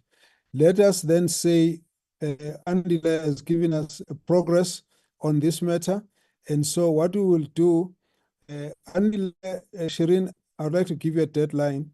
We'll give you a month by which we need a scheduled meeting where these experts will come and give us a briefing on their understanding of the major stems of the Khoi and San community, how it is structured, and who is there, who is where, what is known, what is not known, what we need to consider, and all of that. It might be the first, not the last of our presentation, just to get a sense what things they have in mind. So all the members here tend to retreat when we discuss this matter because our background knowledge is very limited. And so we'd like to be able to open up a discussion where we are workshopped on this matter. So we've got a month to do that. So I think out of this, then two issues are going to arise. One, Shireen is going to prepare a letter, which we're going to send to the minister to request that the matter of Khoi and San be expedited, and that meeting should take place soon, and that there are issues with Minister Mackenzie should be aligned, And that's one aspect. The second aspect is that in 4 weeks' time, we'll have the first briefing on the Khoi and San community, just to understand the lay of the land around the Khoi and San communities, to allow us to be able to engage with the matter going forward. Honorable Koike? Yes, thank you, Chair. Can we have a sort of a profile of these researchers so that we can have some contribution on who they are and how is this appointment process going to take place? Because we need to be sure that we have the right people so appointed and so on. So just an understanding of who they are, please, Chair. That's fine. I think what we're gonna do is to ask for the team here to give us the profiles of these members. You might recall, though, that some time back we did ask that if anybody's got any information, they should share that with us. So you're also welcome to share the information you have with us so we can see how to utilize some of those. But this process up to now has identified 2 of those people, and so we'll look at their profiles. So please send us the profiles so we can have a look. Let me have a look at the profiles and then we'll share with the members, Shireen. So thanks very much. But I'd like us to close this aspect with this with resolution 1, that a letter is drafted to the minister to express our concern about this matter of the Khoi and San, and that needs to be expedited, and that we requested that there should be a meeting with Honorable Bosch, and I think there was supposed to be Honorable Sauls at that level, and that we also asked for a meeting with the committee with the honorable minister, and that the minister would have met with the Khoi and San leadership, and that we request that this must be done expeditiously, and that in the process also would like them to align with the Minister of Sports, Arts and Culture in this regard. So that's the first aspect of our resolution. The second aspect is that the identified experts would like the profiles to be circulated to the members, number 1. Number 2, would like the procurement process to proceed so that in a month's time, exactly 4 weeks, we should have a first briefing around the issues of the Khoi and San community that will enable this committee to be able to take the matter forward and discuss with a reasonable amount of background information. So those are the 2 main resolutions for this meeting. Any other matter with regards to the Khoi and San community? Honorable Koike, your hand is still up. I don't know if it's new or it's still a legacy hand. And any other members that need to comment? If there isn't, we'll then close this matter. That was a legacy hand, Chair. That's fine. Well, in the absence of any other comments, those are the resolutions of this meeting with regard to this matter. Thank you very much, Honorable Shireen. Please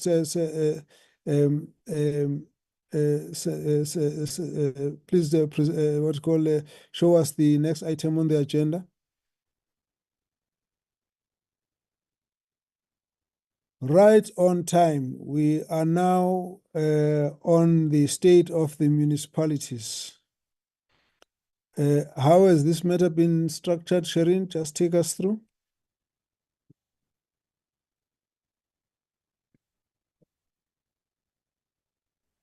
Chairperson, we have sent the report from Gauteng to members as well as all the media. The issues that's been raised in the media over the last year, so that members can discuss how we will be approaching the oversight visit that we want to do to Gauteng in the first week of December. Thank you, Chairperson.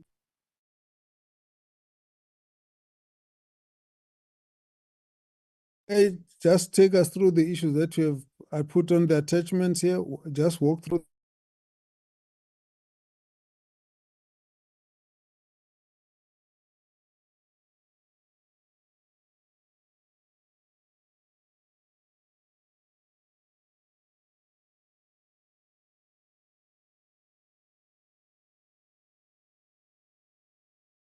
Shireen?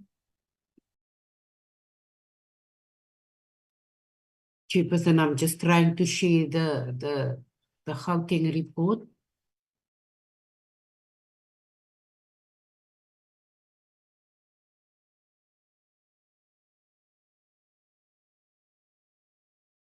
Chairperson, it's Van Zyl. Yes, Van Zyl, please proceed. Thanks, Chairperson. I don't know. Obviously, we're all aware that there is a constituency week scheduled next week, and then we are back at Parliament the week after.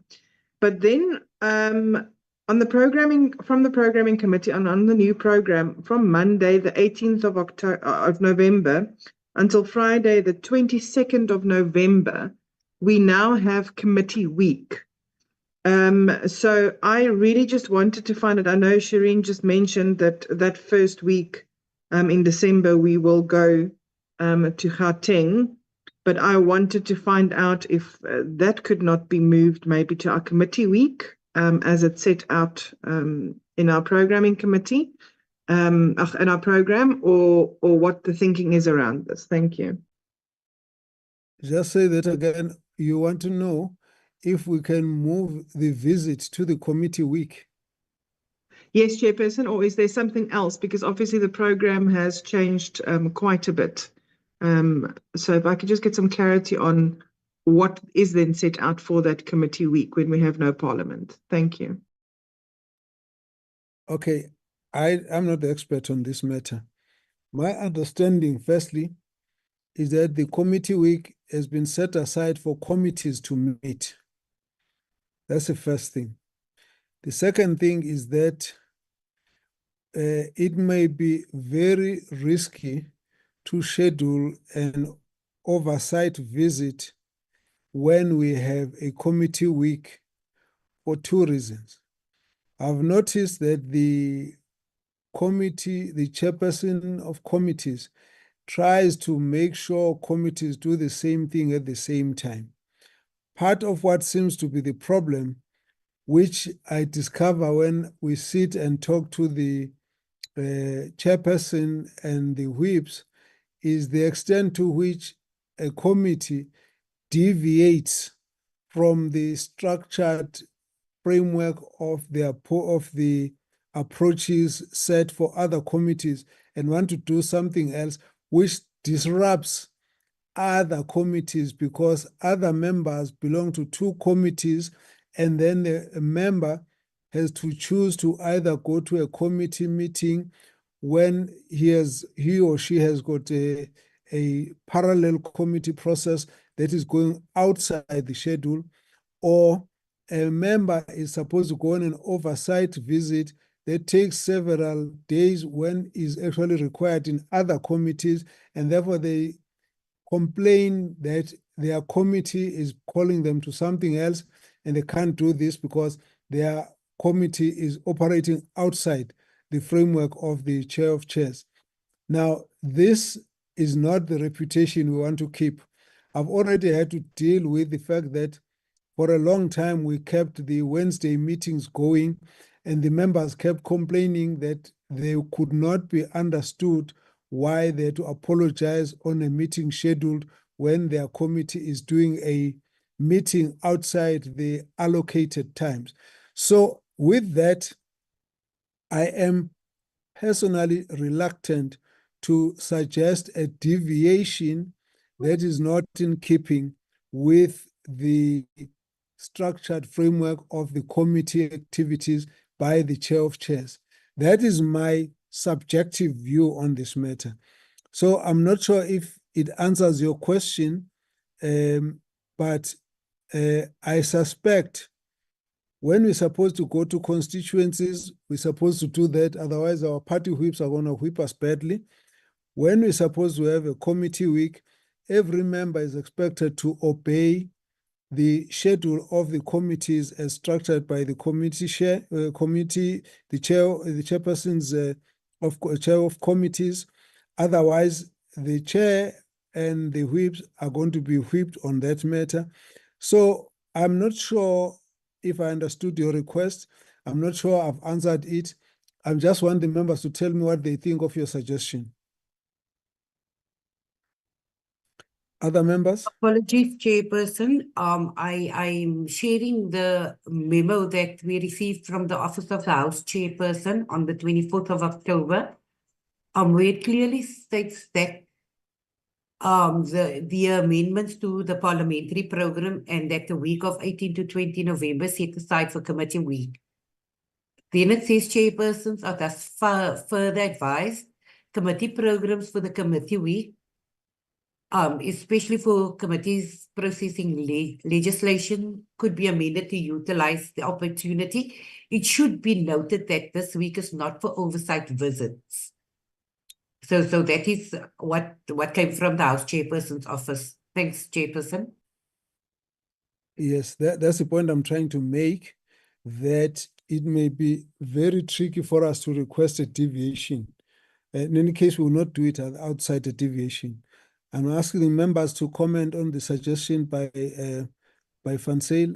Yes. Thank you, Chairperson.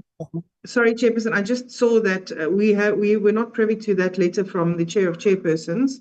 So thank you for clarifying that. I think it doesn't need any further clarification. Thank you. I did circulate this to the group sometime as soon as I received it. But anyway, if members hadn't seen it. Honorable Labuschagne. Thank you very much, Chair. I also conclude with the clarification in the letter that we received. I totally understand that. I have another concern, and that is right in the beginning when we have our program and adjusted it to that oversight week in December.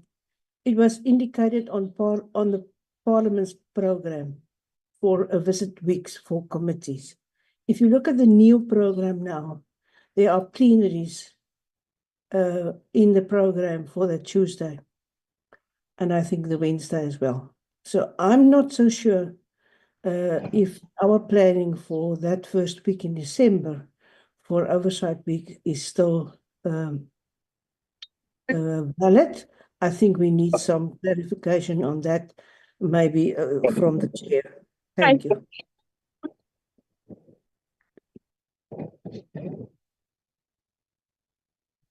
Honorable Sompa, you're not muted. Do you want to say something? Honorable Sompa. Honorable Sompa.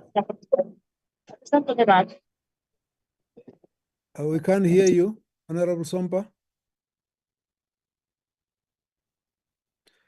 Okay, let's note your concern, Honorable Labuschagne, and say that we will clarify this matter as we go along. Our approach to this meeting today was, let's get informed about Gauteng. What I wouldn't like us to do is just to have a gut feeling that we think we must go to Gauteng and we've got no information whatsoever. Honorable Sompa, are you trying to say something? Okay, that's fine. Let's proceed. So my point is that we shouldn't go to a visit just on the basis of a gut feeling. We should have a bit of information that guides us that here are the issues of concern that spark our interest in visiting. I still want us to proceed to get a bit of a sense of what's going on in Gauteng. Then next time we're going to pick up another province so that we've got an informed schedule of oversight visits. It shouldn't be, we've got any specific interest, because this committee must be guided by a kind of standard guide of what issues have created the interest for us to go to a particular province. We won't go to all, but for those that are prioritizing, why?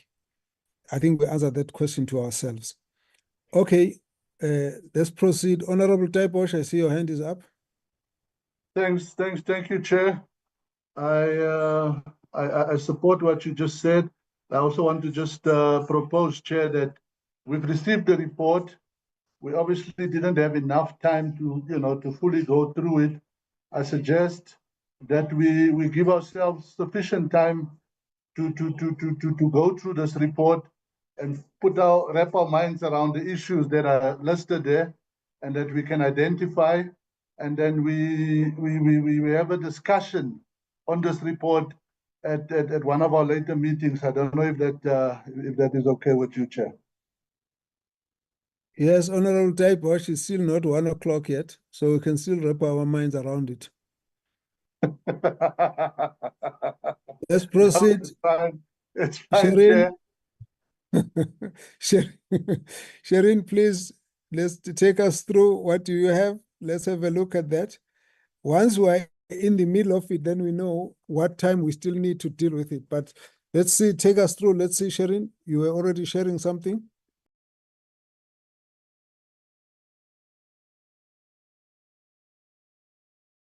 Yes, Chairperson, we have the Section 47 report from the province that gives the state of all the municipalities in Gauteng in terms of their key performance areas, the institutional transformation, the basic service delivery, local economic development. So it has all the information of all the municipalities that the province provided for us.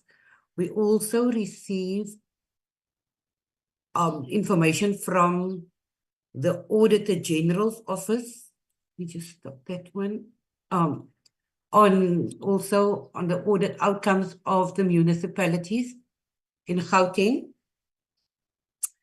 for the past 3 years.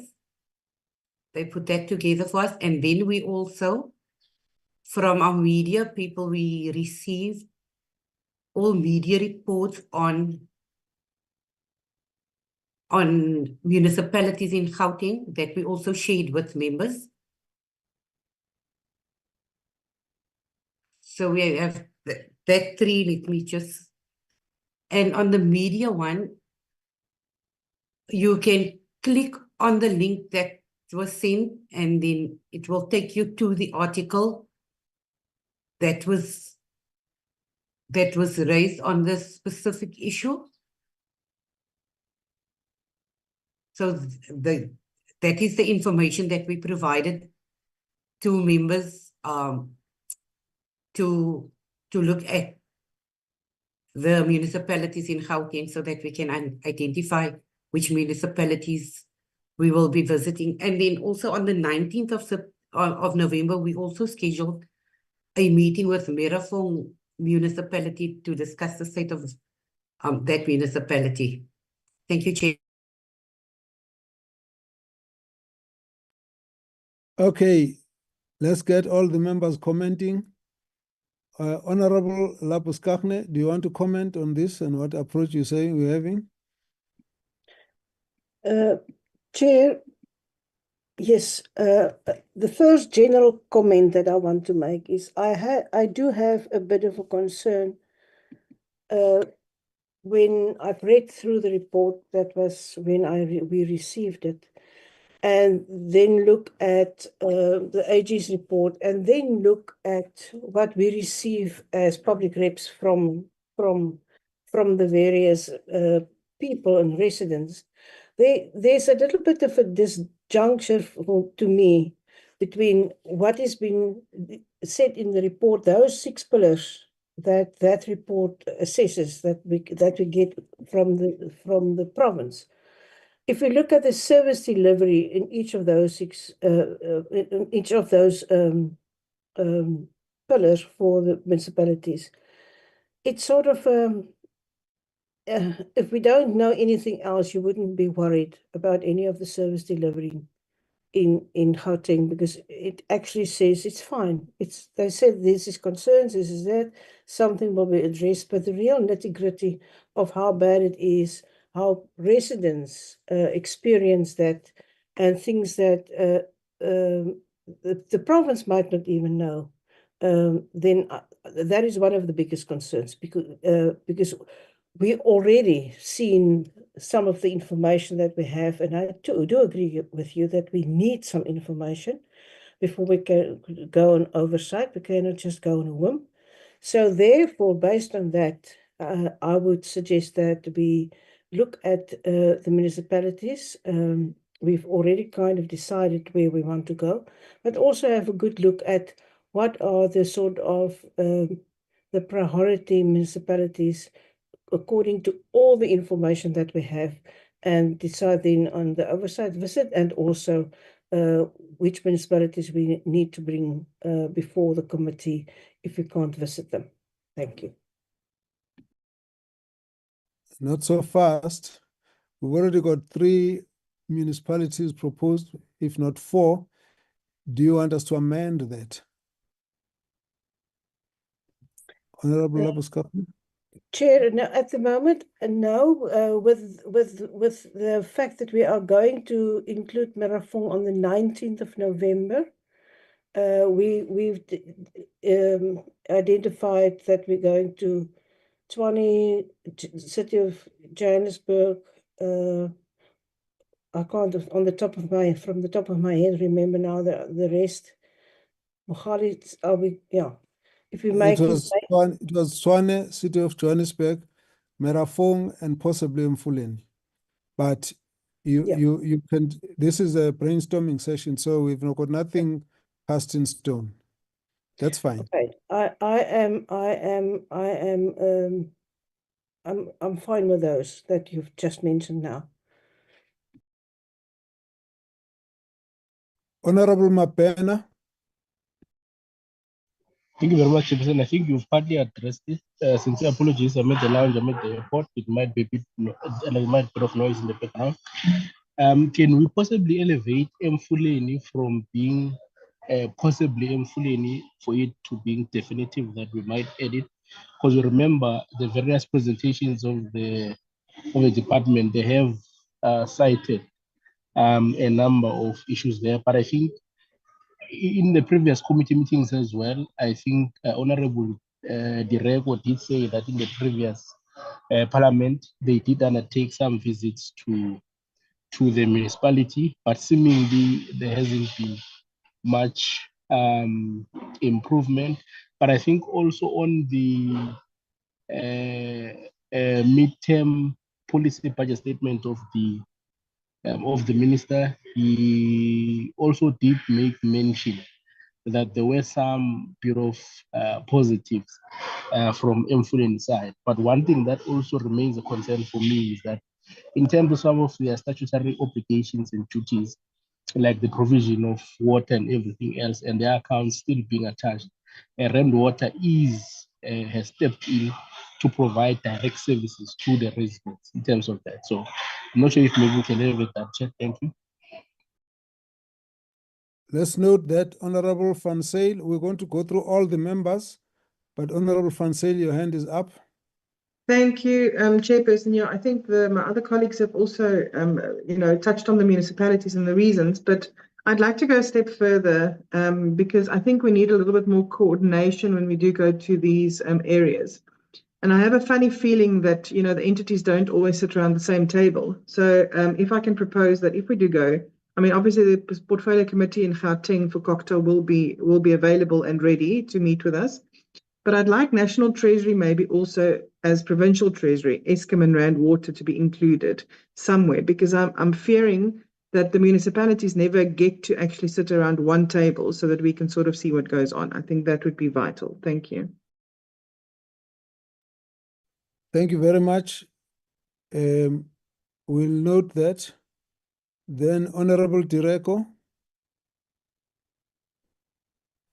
Thank you, Chair. I support the proposal by Honorable Van Zyl that when we go to the provinces, when we get the provincial overview, we must have all the relevant departments to be part of the meeting, such as the Department of Treasury, Department of COGTA, Home and Settlement if need be, and the one of Water and Sanitation.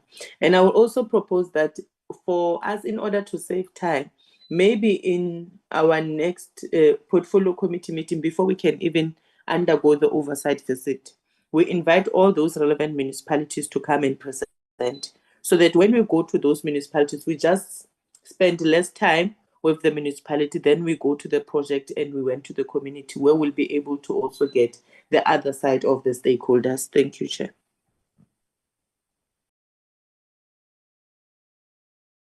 Thank you very much. I see Honorable Van Zyl, you've also got afterthoughts about too short a time. Let's note that. Honorable Mkhaliphi. No, I'm fine, Chair. I'm aligning myself with what the members are proposing, especially about employing. I think we must prioritize that as we are learning from the media and from the people that things are not getting better but are getting worse. I'm just following the discussion, Chair. So you support the 4 that we spoke about, and let's assume we'll find a way to cover the municipalities with the 3 days. If it might mean splitting, we might need to do that. But let's say also provincial MEC and Department of Corporate and Treasury stand invited, as well as the portfolio committees thereof. And then National Treasury is something that we'll explore. So let's just say that the approach, we're trying to refine the approach. I think that's the reason why when we went to eThekwini, I said that we must have structured issues around which we'll submit as a framework of our visit so that we don't get carried away and get all over the space, but also that when we report, we should report something that's almost consistent. So if you take one report, you should draw a line across each of the items to show our themes of focus, as well as our interaction program, so that it's standardized. So that, I think, what we've done in eThekwini is going to be done in Gauteng, and so we note your comments at that level. Honorable Ashley Souls, comment. Thank you, Chair. I think I agree with the sentiments of the colleagues. I'd like to request perhaps for us to also zoom into the billing system that more specifically Johannesburg is using, just to get an understanding of its accuracy and so on, and the impact that it has on the residents of the city of Joburg. I don't know what it's like in the other municipalities, but just to understand the billing system that they use. Thanks, Chair. Thank you very much, Honorable Souls. That we'll note. Honorable Visvin Reddy.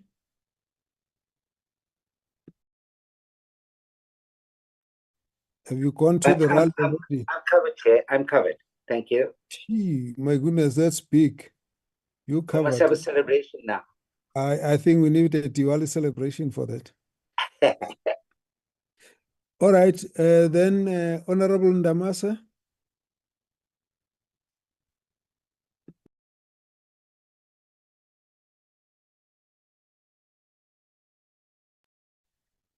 Yo, Sakhaliwe Nyandeni.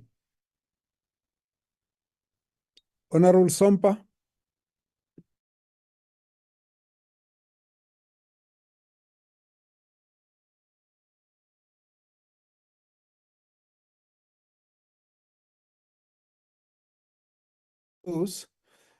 Okay, colleagues, let us, Honorable Mapena, do you want to come back, or is this a legacy hand? You are welcome to come back. Thank you very much, Chairperson. Just one issue, maybe just to also add on what Honorable Ashley Souls was saying. Can we also maybe, or maybe just what Honorable Ashley Souls said, and also what Honorable Dinako said, that if we do agree that we get the different municipalities to come and give us some sort of background, and also maybe we have a structured approach when we engage them. And especially the city of Johannesburg and maybe any other municipality, the surcharges, because there has been an uproar and outcry around the 200 rand surcharge in the city of Johannesburg, was seemingly imposed unilaterally, and also noting that city of Johannesburg is one of the largest metros in the country. It might be an issue that is being implemented across the board. Maybe if they can give us background in terms of the thinking there, what led to that decision, or what is the considerations in terms of data that they had for them to arrive at that decision. And maybe if any other municipalities are the ones that we're going to see that are also implementing that, maybe they can also give us, or they can take us into their confidence on that issue. Thanks, Chair. Thank you very much. Okay, colleagues, any other member that wishes to comment on the matter? Okay. No, we're fine. You're fine. Thank you very much. Now, let me then say, let's take the remainder of our time to further go into the reports that have been given to us, to familiarize ourselves with the issues around Gauteng municipality, and that at this point, we are going to prioritize visits, oversight visit to Tshwane, City of Johannesburg, City Merafong, and Mfuleni. That we note that the time might be short in terms of 3 days. As a committee, we might need to split our teams. That we will need a structured and standardized approach in the same way that we have done in the previous oversight visit, and that we will invite various players to be with us, the provincial legislature on COCTA, the committee on COCTA, the provincial MECs of finance and COCTA, as well as National Treasury, the water and sanitation departments, as well as the Auditor General's office, to give us the overall briefing on the situation in the municipalities, and that our structured approach involves us hearing about the whole province and all municipalities, particularly areas where there's dysfunctionality, distress, or interventions. Having said all that, we will then need a structured approach from each of the municipalities having to address us, first with the mayor and maybe with the speaker, but mayor, as well as then the municipal manager and officials. That the issues that we'll be dealing with are going to be, as we had followed in eThekwini, where we're looking at issues of governance, particularly the questions of the administration, political interference, the impact of the hung municipalities, political conflict and tensions, particularly as it affects the changes of leadership and impact on service delivery.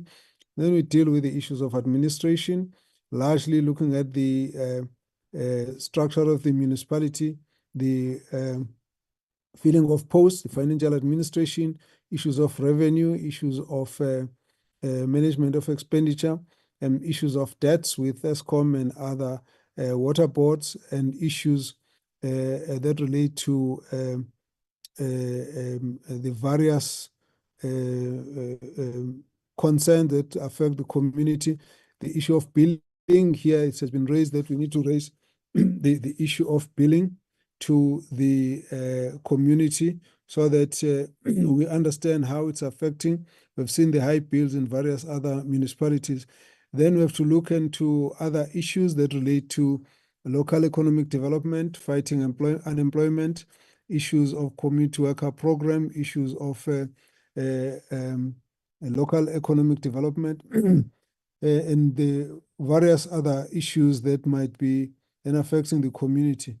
The broad outline that was used in eThekwini will be used here. Maybe less focus to the issue of disaster, because here you have not got exactly the same level of disaster, except I think in a matter of oversight. And we broadly take the issues from there. Excuse me. Obviously the issues of stability within the administration, all of that we need to be able to get a sense as to how these matters are affecting communities. And then the rest of the issues are service delivery issues, water, that sanitation, that in Tshwane we've had cholera. We need to see the update, what's happened there, infrastructure issues, issues of indigent, issues of the support to the poor communities, excuse me, other issues of human settlements, informal settlements, the electricity and all of that. So that outline we will keep as we have done before. Then any other issues that arise there in issues of administration, management of irregularities, corruption, investigations thereof, and forensic reports and all of these issues. We need to know what's happening at that level. I think broadly, that's what we're going to take. Then, depending on the areas, emphasis is not going to be the same. Merafong, the issues, there are particular concerns that have been brought to us, which we hope that we will get the stakeholders to be brought in at the level of an interaction with the community there. So as we get closer, we'll try and refine all that. In particular, if you look at Mfuleni, the major issue there has been the contamination of the Vaal River and the water and sanitation and the attachment of accounts, as has been indicated. City of Johannesburg is the instability in leadership, particularly with the changing of mayors, so that in 3 years they're on their 6th mayor now, and how that is impacting on administration. We did say Tshwane, its coalition, Hang municipalities, change of mayors, and how that affects the passing of the budget and service delivery, as well as also the progress on the issue of water and sanitation in relation to the cholera update, outbreak and progress in that regard. So there should be a bit of a summary that our team will draw that will also highlight the issues of concern that would have been picked up from the AG's report, from the COGTA report, and from our media reports of what issues we should actually be sensitive about and highlight them for each of those 4.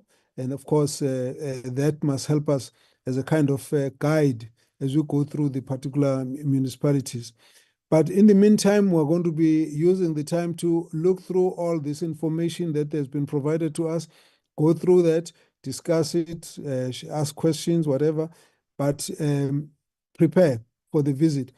I actually think it's very, very important for this committee to have enough background information before we visit a municipality.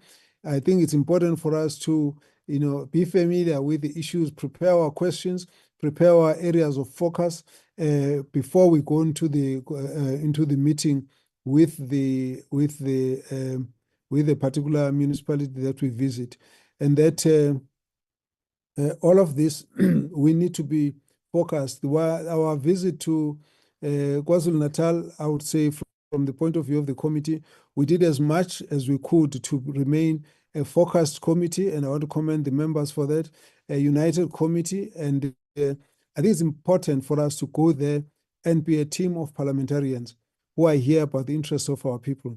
It's important for us to be there with a team that is focused. What have we come to find out?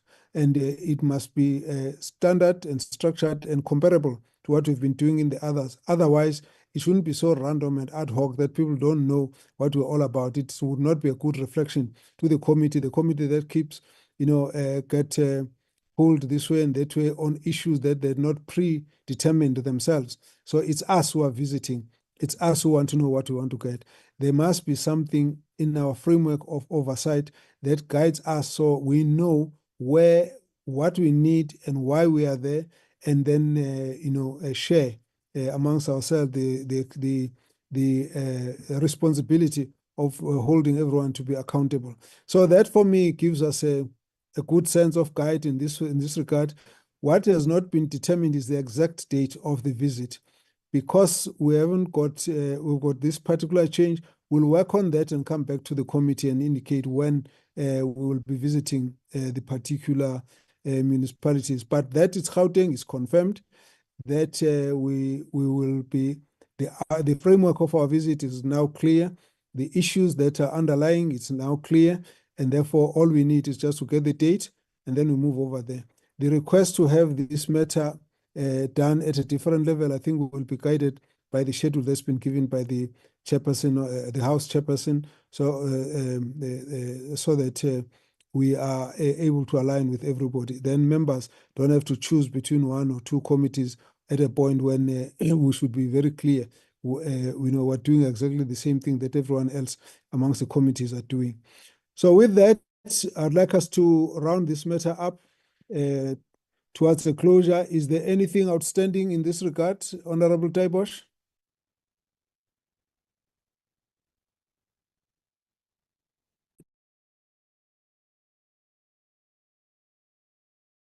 Honorable Ndamase.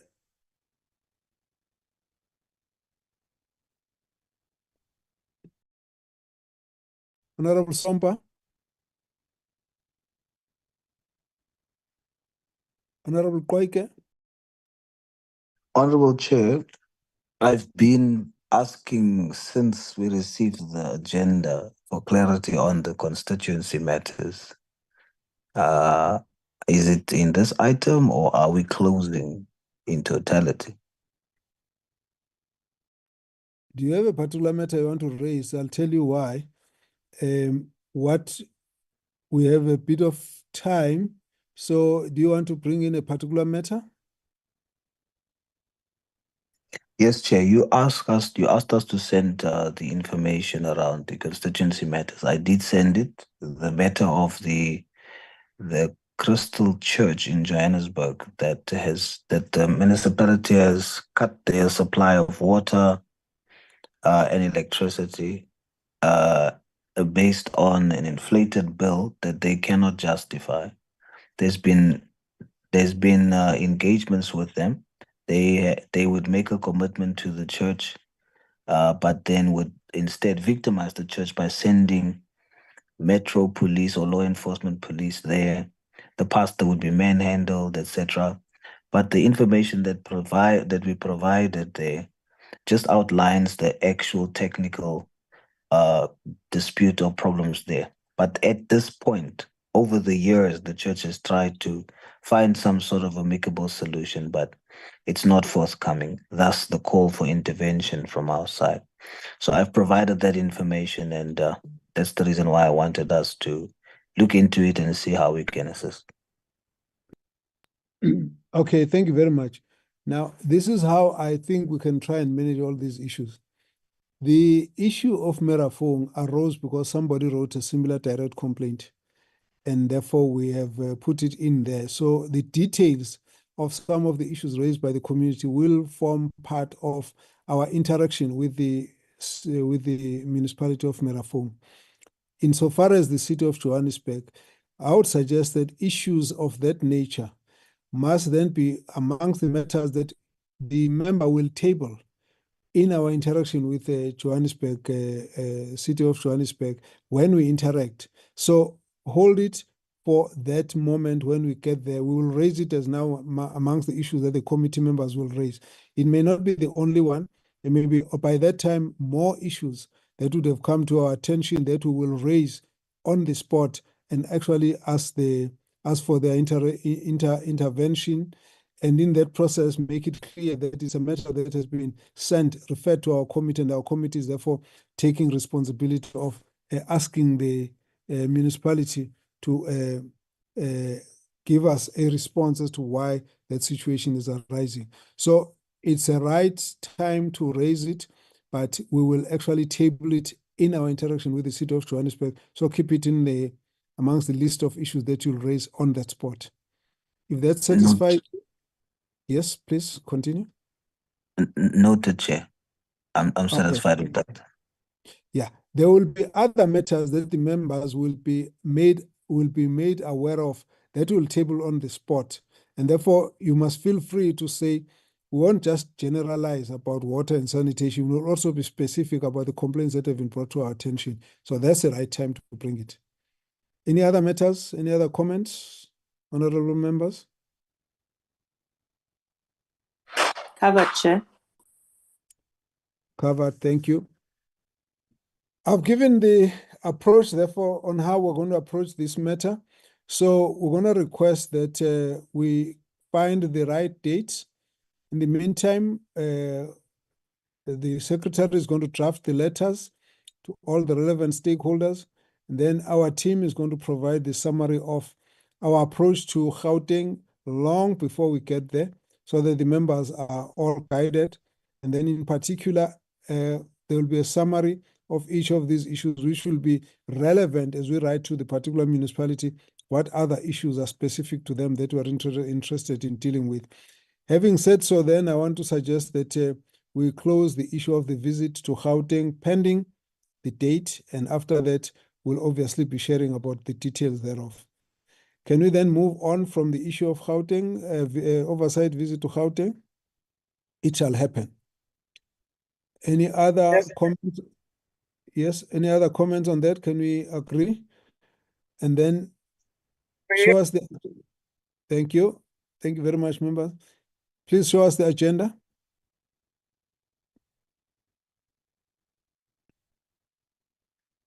Honorable members, we're at 11:41, far short of the time that we need to complete this meeting. So I'll give you the opportunity to, if you want to raise an issue. Can I start, Chair? Yes, please. And you know what is my issue? Let's hear your issue. Okay. Chairperson, firstly, I was listening to your directive when Honorable Sol asked about the community issues or the constituency issues that were raised. And his one of the community issues or constituency issues that is part and parcel of the oversight visit. But I just want to check from the chair's desk, what about the all other issues that are emanating from our communities that we were supposed to do? How is the approach to them? That is number one. Number two, what is the way forward in terms of? You cut off a bit. You're asking two questions. Constituency issues, what is the approach? And what's the other one? Is the study tour to Denmark? Hey, ulalopupi Denmark when?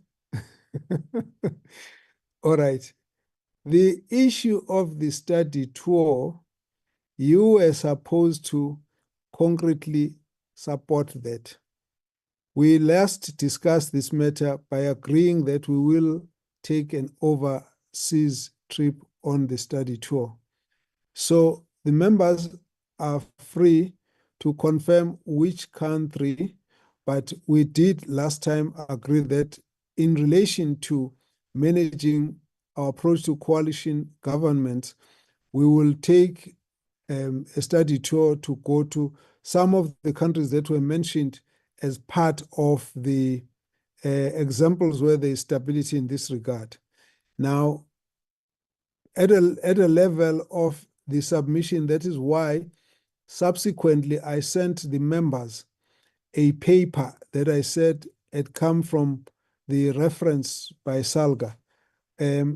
We need the members to conclude where they propose we go so that we don't have a possibility of Finland or Denmark or Netherlands or whatever. So I would like you to put a concrete proposal so that when we make the motivation, we're going to do that. But we have agreed that we will take an overseas study tour.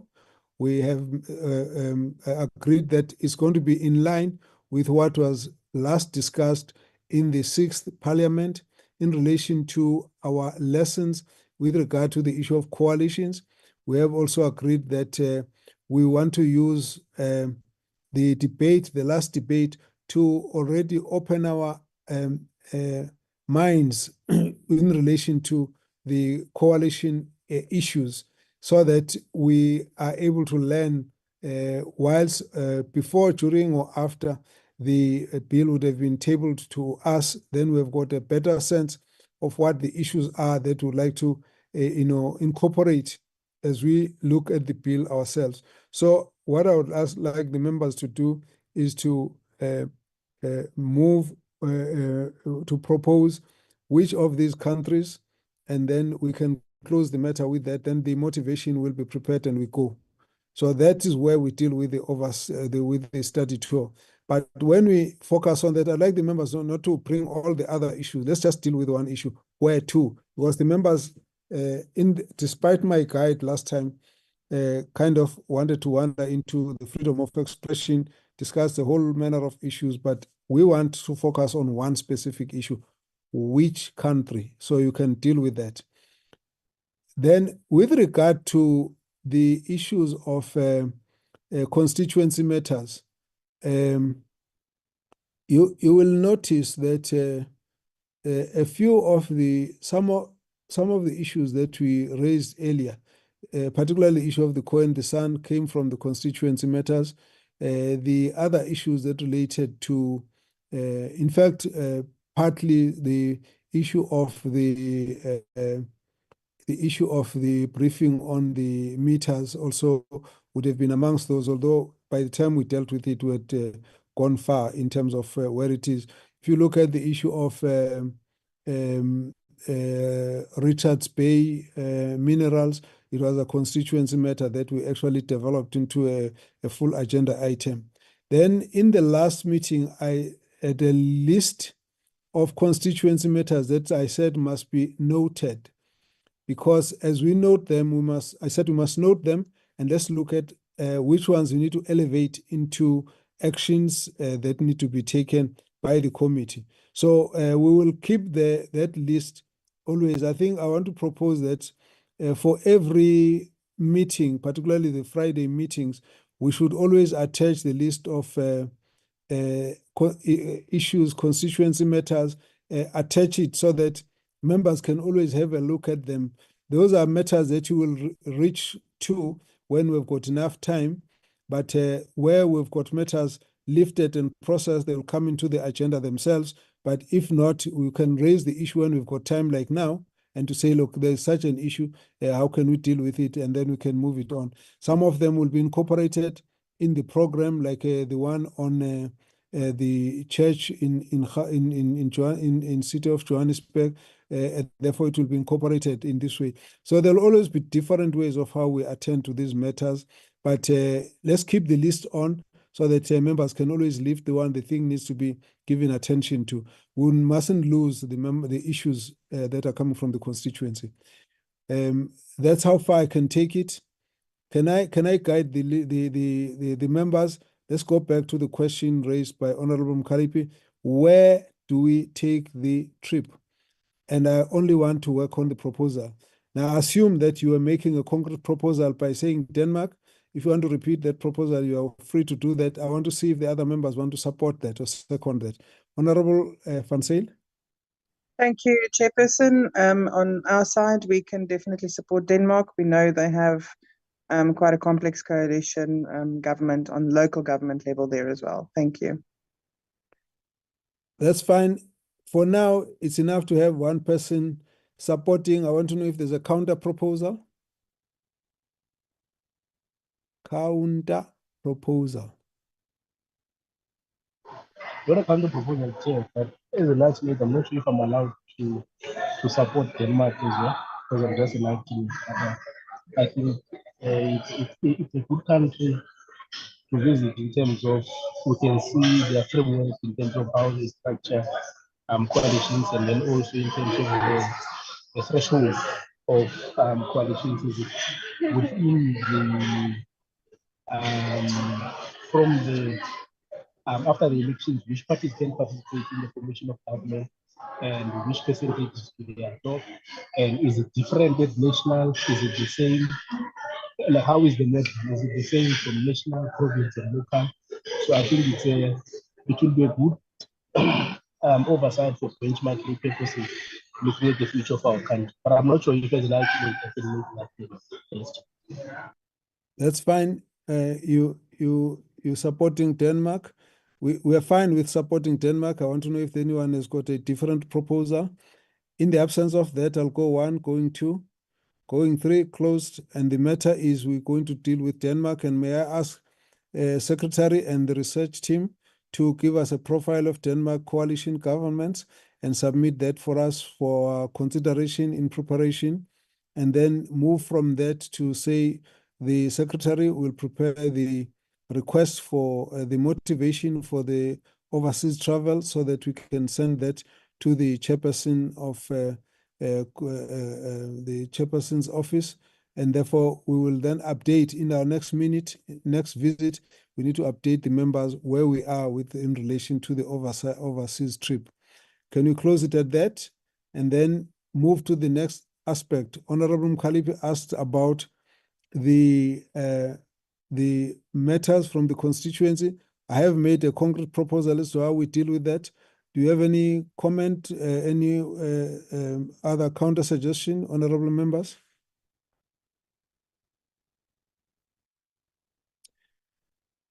Okay, in the absence of that, then the standing approach will be all the constituency matters will be submitted to Shireen. And then on the Friday meeting, we will have the last item being outstanding constituency matters, which they'll have a list attached into those issues. And then we'll always pick up issues that needed to have been processed and therefore be tabled into the agenda, or members will be free to comment on any of the issues there in case we need to take a different approach into how to deal with them.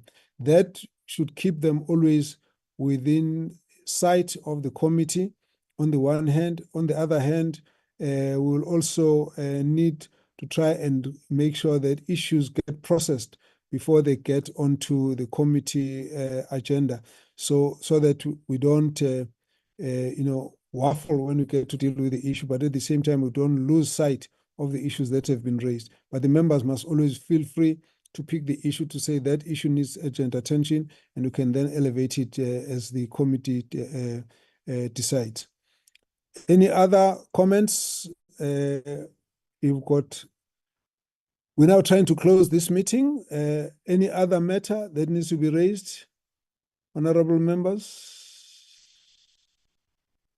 Going one, going two, going three. At this point, let me say thank you to the honorable members for this meeting. And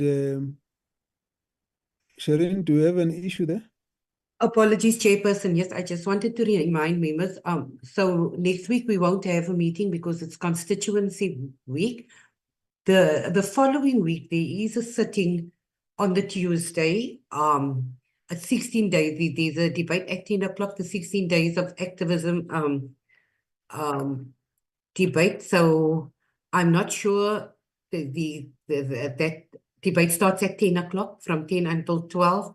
So I'm not sure if we will be able to meet on that Tuesday, and then in the afternoon it's the declarations on the BRRR of the committee, and then the following week is the committee week.